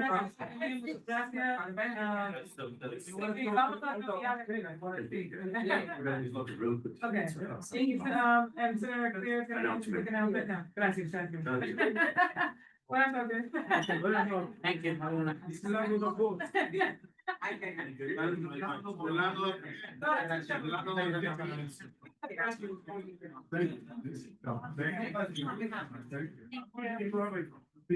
I don't have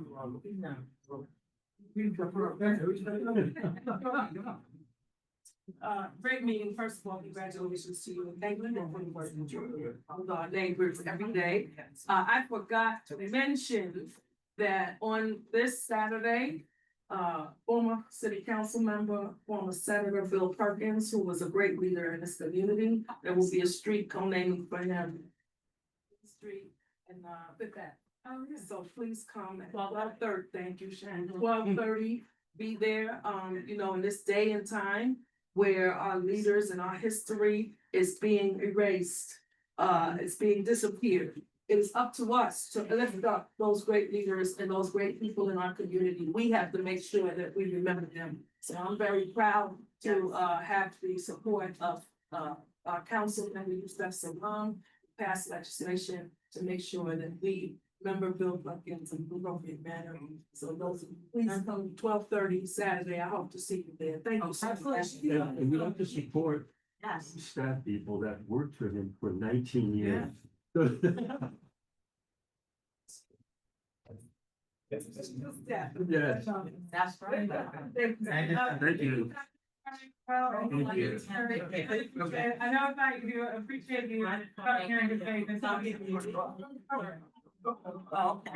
It seems like you, I guess, whatever the situation is, but now I didn't even bring mine. I said, I'm gonna go myself. I love it. Thank you so much. Thank you. Have a great night. I moved to, amend the agenda. I moved to, switch up the frequenting of, Sure. sorry, there's. And committee members, how do you guys feel? Yeah, that was on, I saw it. And I can't. Mohammed Law Street, yeah, so we'll move that. Yeah. Do we have a second? Yeah, I think there was a second. Okay, perfect. Wait, amendment. Yeah. Right, no, amend the agenda. Yes. Oh my God, my brain. So sorry. When we get started, I'm from the Public Advocate's Office. One of his advocates, and that's a letter of support. For the street cleaning. Thank you so much. We have everyone here? Yes. So take it away. Who like to start? Gina and Ms. Barr and Ms. Salon. So I would like to start out with, we all, I believe, well, first of all, let me introduce myself. My name is Gina Costello Williams, and I'm one of the borough advocates for Honorable Jemani D. Williams, the public advocate for New York City. I want to start out and say that what happened is more than an incident or an accident. All right, when someone is in a mental health crisis and you're calling for assistance, you have to be trained to be able to de-escalate. And if you're not trained appropriately, then we need the right advocates who can provide that training that can de-escalate a situation. So on that day, of course, his mom called and reached out for assistance for him, Ms. Hawaba. And in turn, what she ended up getting when they arrived, and by the time she got there, was his body being taken out. You know, tell him at the time that he had this demise. Okay, so that is a hard tragedy right there in the South, because you're reaching out for help, help comes, and it turns bad. He had no weapon, he wasn't being violent towards anyone, and now he's gone. And so she has to live with that forever, right? And so right now, this is raising the bar to be heard, because there's a pilot program that needs to go into fruition, and a law needs to be passed where we trained mental health professionals that respond to these calls, not only in community, but as well probably inside institutions, okay? Because when you're law enforcement, you're thinking enforcing the law. However, there has to be a human in hindsight that sees people for what they're going through, especially when they're not violent or not bringing any harm to law enforcement, but they need help for themselves, okay? And they're not being harmful to themselves, they're having an episode. So you gotta be able to understand, you have to have the accurate training, proper training, to be able to de-escalate. And so, Public Advocate wrote a letter of support. I should read it actually. Yeah, sure. There you go.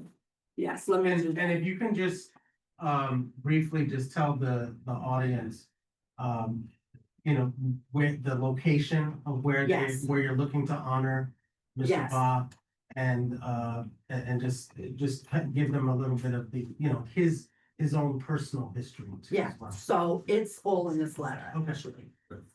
So letter of support for co-naming a street for Muhammad Ba. Dear Chairman Edwards, I write this letter in support of Mrs. Hawa Ba effort to co-name West 124th Street in Harlem for her son, Muhammad Ba.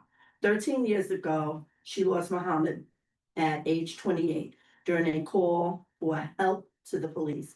Mrs. Ba became an advocate for reform and address, let me get my glasses, I'm sorry. That's age. The readers. All right, here we go. Mrs. Ba became an advocate for reform in addressing how the city responds to mental health crisis and publicly sharing information about her son's tragedy, including the fact that she called 911 seeking medical help for her son. She was able to turn her pain into purpose after going through something no parent should have endured. As you may know, courts acknowledged wrongdoing in Muhammad's death, and jury found excessive force and awarded damages. It has been a charge of my office to refine and promote public safety in our city. Muhammad's case helped spotlight the need for a health-centered 911 response. Another name cornered becomes a living reminder to use greater care and compassion for our residents, practitioners, dispatchers, and officials. It can also help prevent another tragedy by keeping crisis response culture focused on de-escalation and treatment. New York State lawmakers are actively considering Daniel's Law, which would standardize non-police responses to medical mental health crisis statewide, memorializing Muhammad's name on the block where he lived and was known, connects Harlem's history to this ongoing statewide reform effort. For further discussion, please contact Deputy Public Advocate for Justice and Safety, Jeffrey Sevier at jsevere@advocate.nyc.gov and correspond at advocate.nyc.gov. Thank you very much for your time and consideration. Jemani D. Williams, Public Advocate for the City of New York. This is a CC to Youssef Salam, Council Member, District 9, for Manhattan. Thank you very much. Thank Thank you. Do we have any questions from the committee? Ms. Paul, would you like to say? Sorry. Yes, good evening. Good evening. I'm Hawa by the mother of Mohammed. I called 911 for a medical help for my son. I never imagined he would be killed on the day September 25th, 2012. For a years, I have asked the city to change who will respond our mental health crisis. So no family experiences what we did.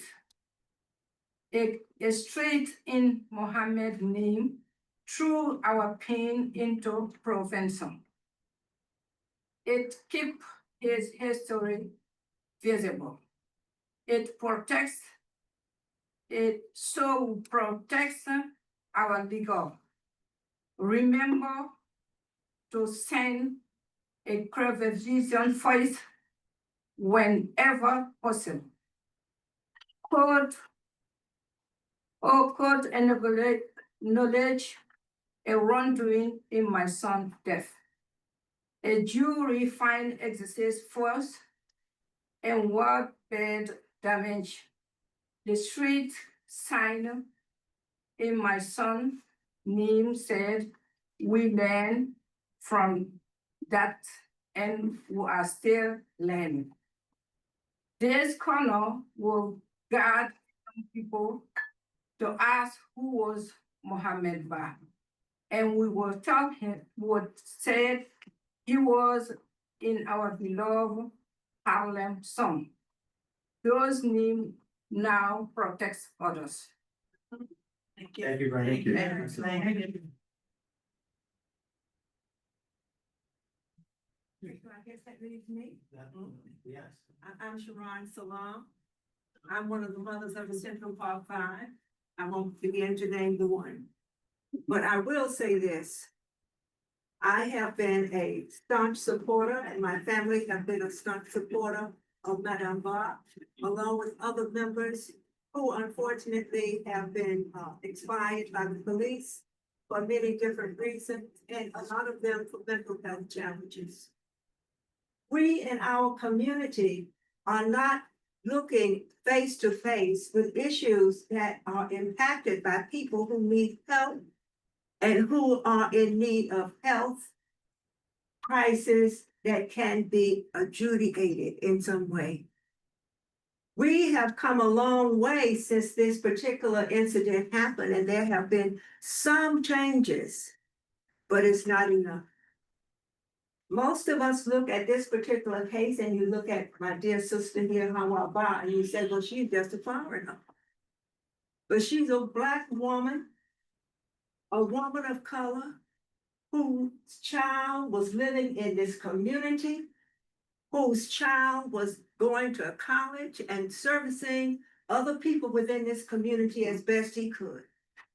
The fact that he had a mental health situation, he is not the only one. Just like there are children out that have autism, and there's more than one of them. And they're all around us. There are people with dyslexia, there are people who are schizophrenic, they live in our communities, and they deserve our protection. This naming of this street, in name of this young man, Mohammed Ba Place, is something that says to all of us within our community that we have value. Everybody is equal. No one is above the other. And I please ask you for your support so that this goes through as quickly as possible. Not just for her, but for those who came before her, and unfortunately, for those who will come after. Because for some reason, I feel that they are not the only one. This is a statement for those people that gives recognition to their pain, to their sorrow, to their families who have gone through this tragedy.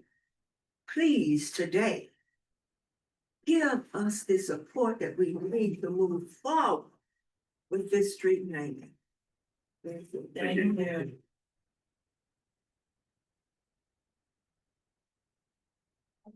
I just wanted to add, and this is probably the perfect timing. I brought some red cards here for community to leave with the Community Board 9. That they're for immigrants and for citizens, so that it quotes the Constitution at English, Spanish, and French. For communities. Tons of them. Yeah, you can leave them here, I'll bring them into the Chicago. Okay. Also, I just want to highlight our criminal law talk series. It is a collective partnership with the Public Advocates Office, our Chair of Public Safety, Yusef Salam, and of course with Justice for the Wrongfully Incarcerated, which co-founder Sharon Salam is here.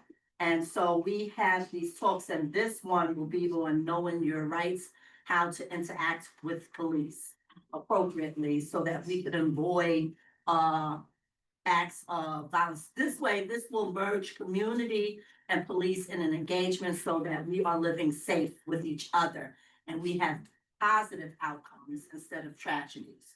So I just wanted to highlight that. I want to just bring to the attention, it was a little typo.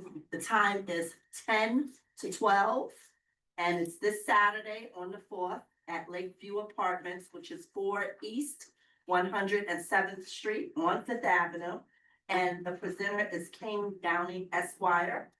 And right after, I'm going to piggyback what our state senator said for El Clear, the street code naming will happen for former senator and city council member Bill Perkins on 110th and 5th Avenue. So I'm gonna leave these as well. Mr. Jefferson, say That's it. Like, Mrs. Pot has suffered and her family a long time. I feel this is overdue. I ask that everyone considers and does support her. It's needed. He did a lot for the community. He attended high school, college here in the city. He didn't do anything wrong. It was taken too soon. And now with this generation, and then with my son's generation, and the generations that will follow, like, they will have something to look up to. It's history. Like, he asked me questions that I can't give him the answers to. Like, he told me he doesn't want to die like that. He doesn't want police to kill them. So he also advocates as well. He's well supported as well. You shouldn't have to live in to say that, like, it's so overdue for her that I'm on the edge of my seat, hoping like that there's hope. Like, I know there's hope, but I don't see a reason why it shouldn't be. Like, he furthered his education. He worked to help others. He wanted to continue his dream, like the American dream, to take care of his family. And he was helpful to other people, which no one said. Don't know that. All positive, a positive person that was removed from this world. And then we just left like without answers as to why. Like, she's so strong, she's motivational to me. She's my mentor, she's my mom, she's a lot to me. Just to see her strength. And we too, my son and I, we both know about police misconduct. So we don't want to see it happen to anyone else, but unfortunately it does. It did, it will continue. With training in mental health, as she said, she's an advocate, as I am, with Miss Sharon as well. Like, with mental health, people with mental health are shunned or treated or made a mockery of, and a lot of people are ignorant when it comes to that. You know, differences, but they're just as ignorant. No.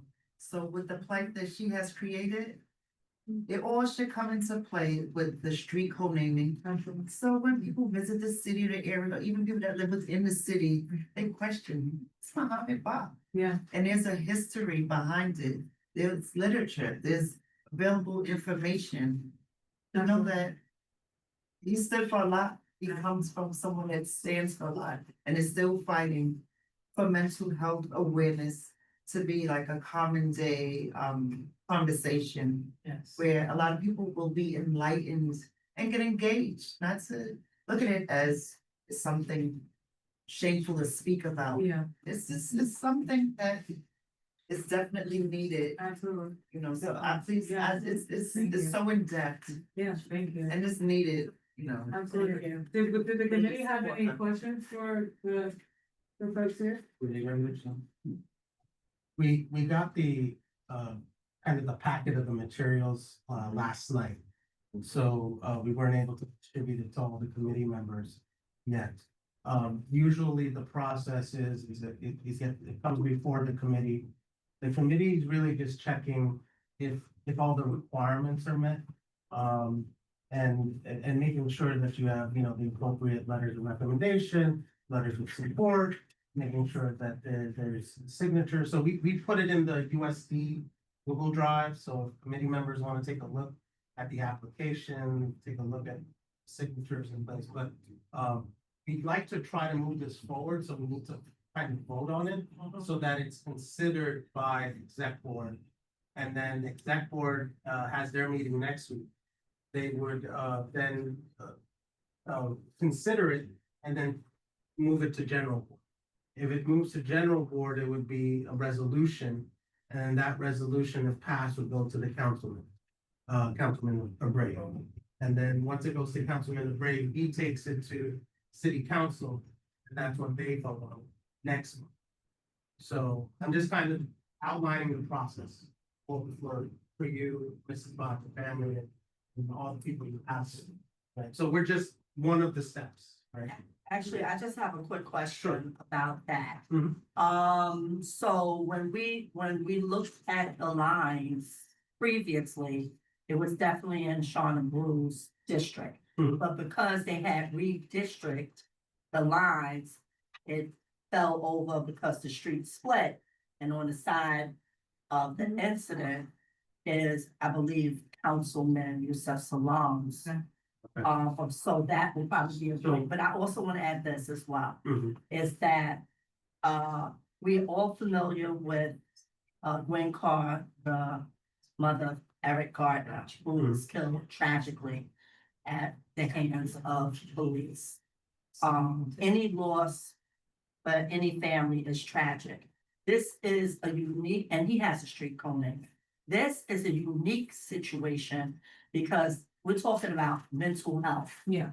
Right now, and so we, and the committee would have the power to change laws to make it safer for all in the city so that individuals are thriving instead of walking in fear and not being ashamed, and they will probably come out more to get help and counseling. Yeah, So so you this- just explain the process. Yeah, right, no, I just wanted to add that part in Yeah. as a. I just want to make one Another correction thing. to my colleague, Ms. Williams. Uh, Is that the side where the incident happened actually does belong to the council member Yusuf Salon.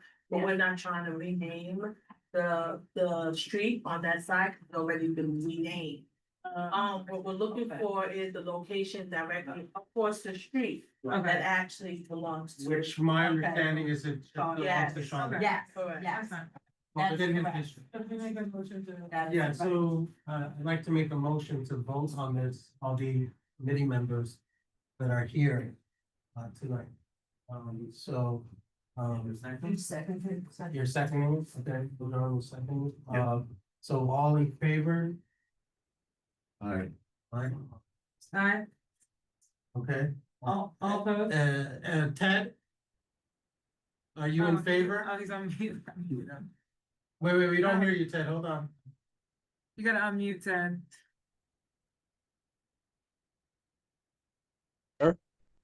Now, can you hear me? Yeah. Yes.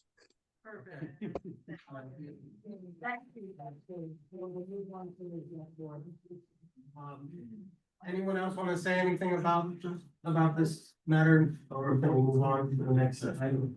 Thank you all so much for coming in, sorry, go ahead. Do you need an additional letter of support or? What did you say? I Yes. You could, All letters of support. the more, Yes, the yes. more, material you can Yeah. provide, So the that better. zero letters. Yes. So She'll I write. work for Senator. Yes, yes. That's Thank fine. you. Thank you all for coming. Yes. Thank you. Thank you. Okay, committee members, Okay. rapid fire. Sigma not here? No, sir. Okay. All right, so we're going to action items. So the first up, renewal liquor license application. So, I'm just gonna say them out loud and then we can just vote for them. I'll make a motion to vote, for all of them at one time. So the ones up for renewal are Bird in Hand, El Portone Bar and Restaurant on Broadway and thank you so much. Yeah. Between West 124th and West 125th. The new bar and grill. Bob, Sarah, 146 between Broadway and Amsterdam. Lux Bar and Grill, Panda Restaurant and Lounge, Parlay Cafe, Gin Ramen, and Beer Run, which is also now known as Cafe for Parkia. Do I have a motion to, adopt? So move, Ted. Not for 150.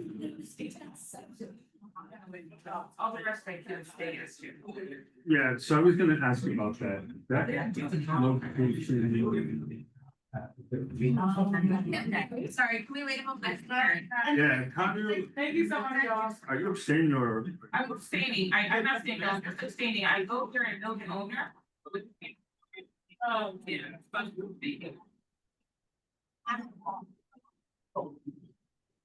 Oh, well, he's not the reason that I have. And same thing for Polly? For which one? Parlay, Amsterdam, West 142. Yeah, they didn't say anything. No, yeah, Yeah, fine. shocked, Yes. over here, you shocked, the fact that they have any issues? Yes, yes, actually, I am. It's very quiet, actually. Yeah, Yeah, okay. Really quiet, sometimes I don't even know they're open. that's too quiet. Yeah, Yeah. you're exactly what you mean.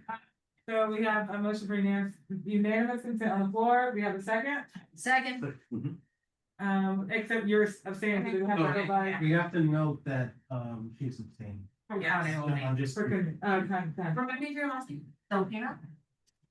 Okay, next up, the new liquor license application, so Meyer Star is back on here because why did we, They didn't, come last meeting. well, none of these are here now. Yeah, and we don't consider them. Oh, really? Yep. Oh, man, I'm really excited about first draft, I know that. So so our process is. All of them, any establishment that is applying for a new liquor license. We ask them to fill out a questionnaire. And we invite them to the meeting. If they do not come to the meeting, we don't vote on that application. The one thing I'll say, Solomon, is that I think the board office may have sent them that email pretty late. Well, Meyer was invited last month, They were, yeah. so. But this group of folks were invited kind of like at the end hour. Which I'm It's not. fair, yeah, I mean, they still have time, I mean, it's, I think it's 60 days to comment. Okay, Um, we'll just make sure we're a little bit more diligent. on it. yeah, we'll follow on, but since none of them showed, we have to let Yutha and Victor know that. Okay. Next up, we have class change or alteration applications, one for Louis Amsterdam, aka Captain Louis, Broadway Seafood Boil, Broadway LaSalle. And do you remember what the class, the change was? Sure. They're still gonna boil seafood, right? Yeah, I know, I'm like, I don't know, actually. Let me see, class change, that's it. Corporate change, like uniquely, Corporate usually means like a principal. Change of principle. Change of principle. okay, That's so, all it is. okay. I move for unanimous consent. Yes, Second, Ted. for class change, Last year. yeah. Thank you. Sidewalk cafe application, so, misspelled, so we have Max Soha, sorry, I misspelled that. Max Soha, Fumo, At the Wallace, Bus Stop Diner, Chick Inn, and Bono Trattoria. Yeah, and all of these, remember, there's two different type of applications, sidewalk applications, and then there's what they call roadside applications, where they have tables out on the street. These are all sidewalk applications. These are all establishments that have already had sidewalk cafes previously. So this is just to kind of extend the sidewalk cafes for these establishments. Question, Ted, and that is, these are not enclosed, am I correct? They are not enclosed, no. Okay, good. Then you have my support. Okay. Motion for unanimous consent? A second. Okay, any objections? Any abstentions? No. Okay. Move on. Signy is not here for the street co-naming application for April Tyler, so we'll move on. Do we have to do this one? I suggest unanimous consent for that. April was a star on our community board, and I worked with her, and we are all the better for her work. Agreed. Is the signature gathering this Friday or this Saturday? No, it was it was This like past last, Saturday? yeah, last weekend. So actually that, like, they don't have enough signatures yet anyway, so it'll be tabled, till later date then. So one of the requirements for the street coning is that you're supposed to get 60% signatures of the number of units in on the block that you're trying to get conated or street coning. So for instance, if you have 100 units on a block, and that could be a mixture of residential and businesses, and you have, let's say, 40 signatures, right? That's not sufficient. You're supposed to have at least 60%. So in my understanding, the Signy had who's been leading this effort. They had a day that they were getting signatures out on the street.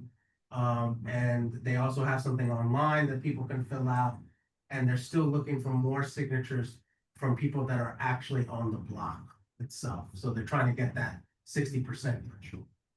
Do you know how far they are from that 60? I don't know. I don't know percentage wise. Yeah, I don't know percentage. I think, because I helped them canvas, I think they only got like 10% of the block or something when we were out there that one day. But they also needed to have more folks who speak Spanish out there, so. Okay, so we'll table that. All right, so up next we have the district needs statement. We circulated the district needs statement to y'all, and basically, well, Tom, you can go and talk about the process, but basically we can comment on all the agencies that touch USD, right? Mm-hmm. Yeah, so, and this is something that Felipe had kind of, taken the lead on. He's not here today, but, he did share a Google Doc of things that we kind of feel that we need. Hopefully all of you had a chance to look at it. I know, there were some printouts on the table over there. He spoke about kind of roadway, traffic design, something that's been repeatedly put on the district needs statement every year. Also the needs for traffic and transportation infrastructure, just getting, like, for instance, lane markings, right? Barriers to help with, safe pedestrian crossing, that kind of stuff. And then the need for transit services, right? For ADA, to help the marginalized, the disabled, the elderly, right? To utilize the public transit services that we have. So that's what we have currently. If there's anything you feel that we need to add, we can add it. This is the time to add it. You can kind of, so it's a very long PDF. If you take a look at it, I can't remember it's close to 100 pages, at least. We're asked to comment and prioritize some of the needs for our district as it relates to uniform services or transportation. Yeah. Well, no, I think sorry, I may be speaking out of line. I think we get to write it. We get to write what we think the Yes. UST Yes. needs are. And then all of the needs get ranked in order of, I think it's like 1 to 52 or something like that. And so what my understanding is this historically happened is that it hasn't really been modified for a better part of 10 years. What USD has said is a priority. So some of the stuff that we said that was like in last year's that we said was a priority has already been addressed, like Cherry Walk, stuff like that. So we could come up and say we want all the street size changed to purple, and that's a big priority for us. It's never gonna happen, but we don't have to just modify what's already there. We can write whatever we want, right? Yeah. Right. I guess my concern, so what's the deadline? So we have to do the quiet deck? The deadline is that we're supposed to do it by the end of the month, if I'm not mistaken, Monique. I believe so. Yeah. Yeah. So- Because we didn't get a lot of feedback, but there are a lot of agencies within this document that USC touches, like, no, like we didn't comment on DSNY, NYPD, FDNY, so I feel like, should we take this offline and like do this via email and like submit this, you know what I mean? Like, I feel there's a lot lacking, like, let me go out, I just searched NYPD, there's like 3 sentences. It's like the ADA compliant, like money to try and get them a handicap ramp is still on. Yeah. It's been on there for. At NYPD parking facilities and like, Yeah. I mean. So. Is this the first time your committee's like seeing this and because you're right, you should be thoughtful. Yeah, I think that's part of the issue is that this always is due the first month after we come back and we have new members. And so last year it was sort of just like, nobody wanted to take it on. And so it's easier to let it be, but. Someone's there, but yes. I don't. I have to go, we're like 15 minutes over. Yeah. I have something really big in the morning, I'm sorry. Yeah, I have fire like 5 AM, so I have to do that. And I think, yeah, maybe, I mean, I'm not one to try and schedule more meetings, but it is so important. Should we try and do a Zoom or something like that? Or maybe a Google Doc where we just put like what's important to us and. Yeah, maybe I just do. Yeah, maybe I just do. My face is that. You can have all the ones that touch our thing, yeah, and I can help with it. Yeah. Does everyone feel comfortable working in Google Documents? Like. Yeah, I think that might be, then people can do it kind of on their own time. Yeah. So we just have to submit it by the. It's a deadline. Yeah, that the you wanna- deadline will be. Right, because once again, The the deadline, I think, is general board, right? right, I mean, So it's. I'm sure we might want to start having conversations, I would imagine, I think, Zach, so that there's some runway to modify, and Zach is, next week Thursday.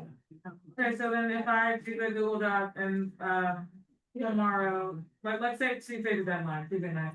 Chris might have some more insight on this because he heads up strategic planning.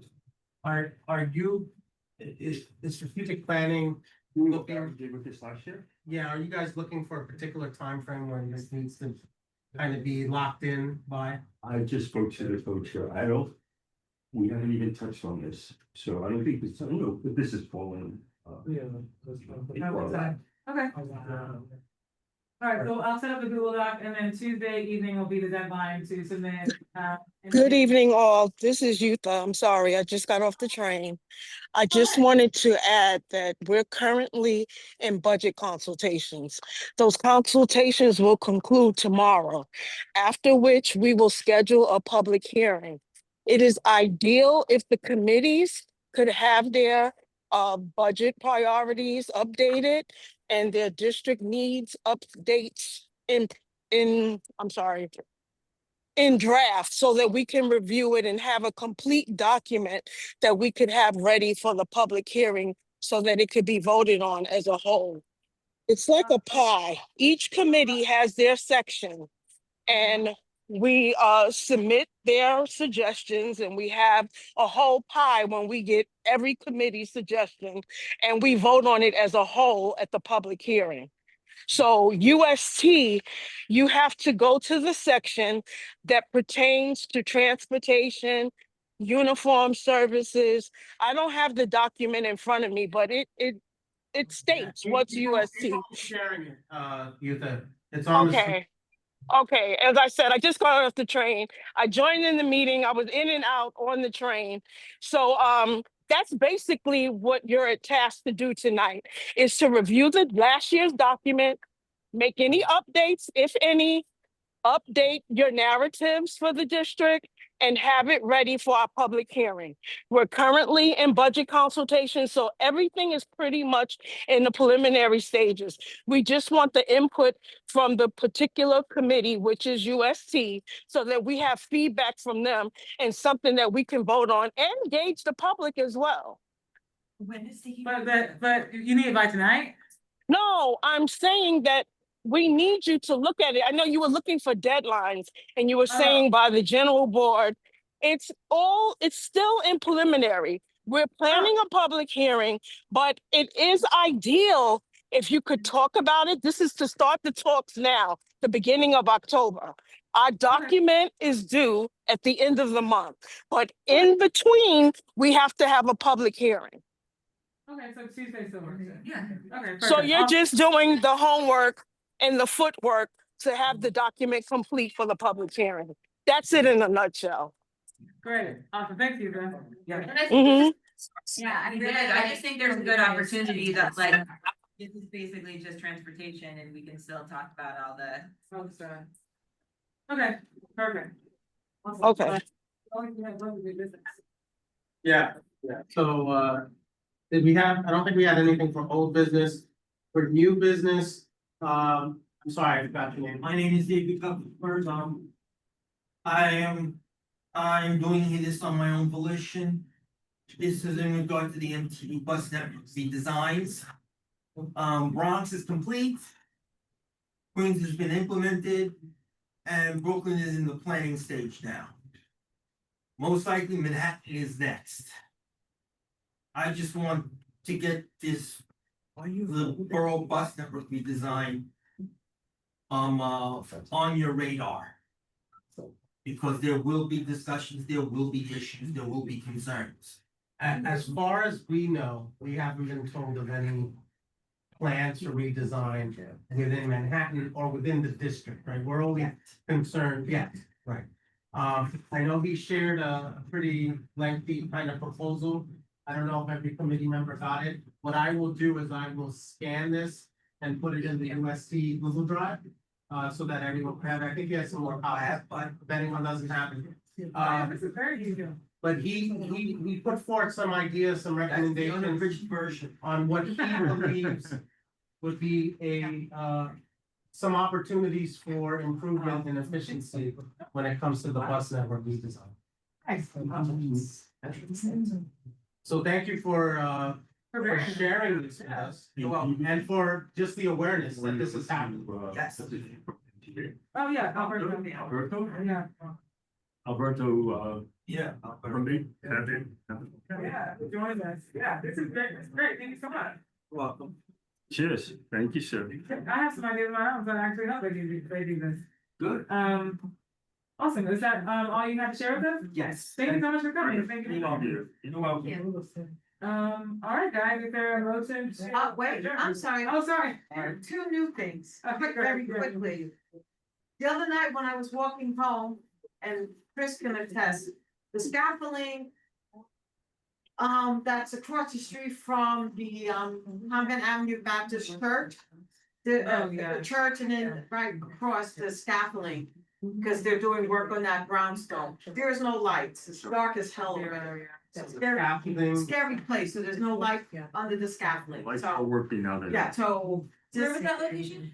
145th and Convent Avenue, across the street from Convent Avenue Baptist Church. So I just wanted to get it on somebody's radar so that that could be addressed. And then another quick comment is, well, as we were walking home, I feel like all the meetings are blurred together on Broadway. There were a number of garbage cans, I guess that were full, black bags on the street. This was just on Broadway, walking from this office all the way up, at least in the 140s or so. So, I'm just putting it out there, it's a quality of life issue, you know, as we're trying to reduce the infestation of rats. So, maybe they need to pick up the garbage cans more frequently, or we need bigger cans. Something we could ask that the district needs. Yeah, so there you go. So I'm just saying, I will put it let, out there. I will let Jonathan George know. Yeah. He's the, for our area, DSNY contact, so. Yeah. So this could be dumping, but it wouldn't make a difference anyway, because it still has to be picked up. You know, contractors and small construction guys, they just pull over, they throw the stuff on the curb. And they shoot off. It's illegal and it goes to DSNY to pick up. So it's called illegal dumping. So that was it. That was my That's it. Thank you. And recorded, thank you. Yeah, do we know that? Do we have a motion to adjourn? Motion to adjourn. Seconded by Gretchen, thank you. Anything, everyone. Have a good night, everyone. Yeah. Oh, nice. Also, thank you for coming. Oh, my, you came on a good night.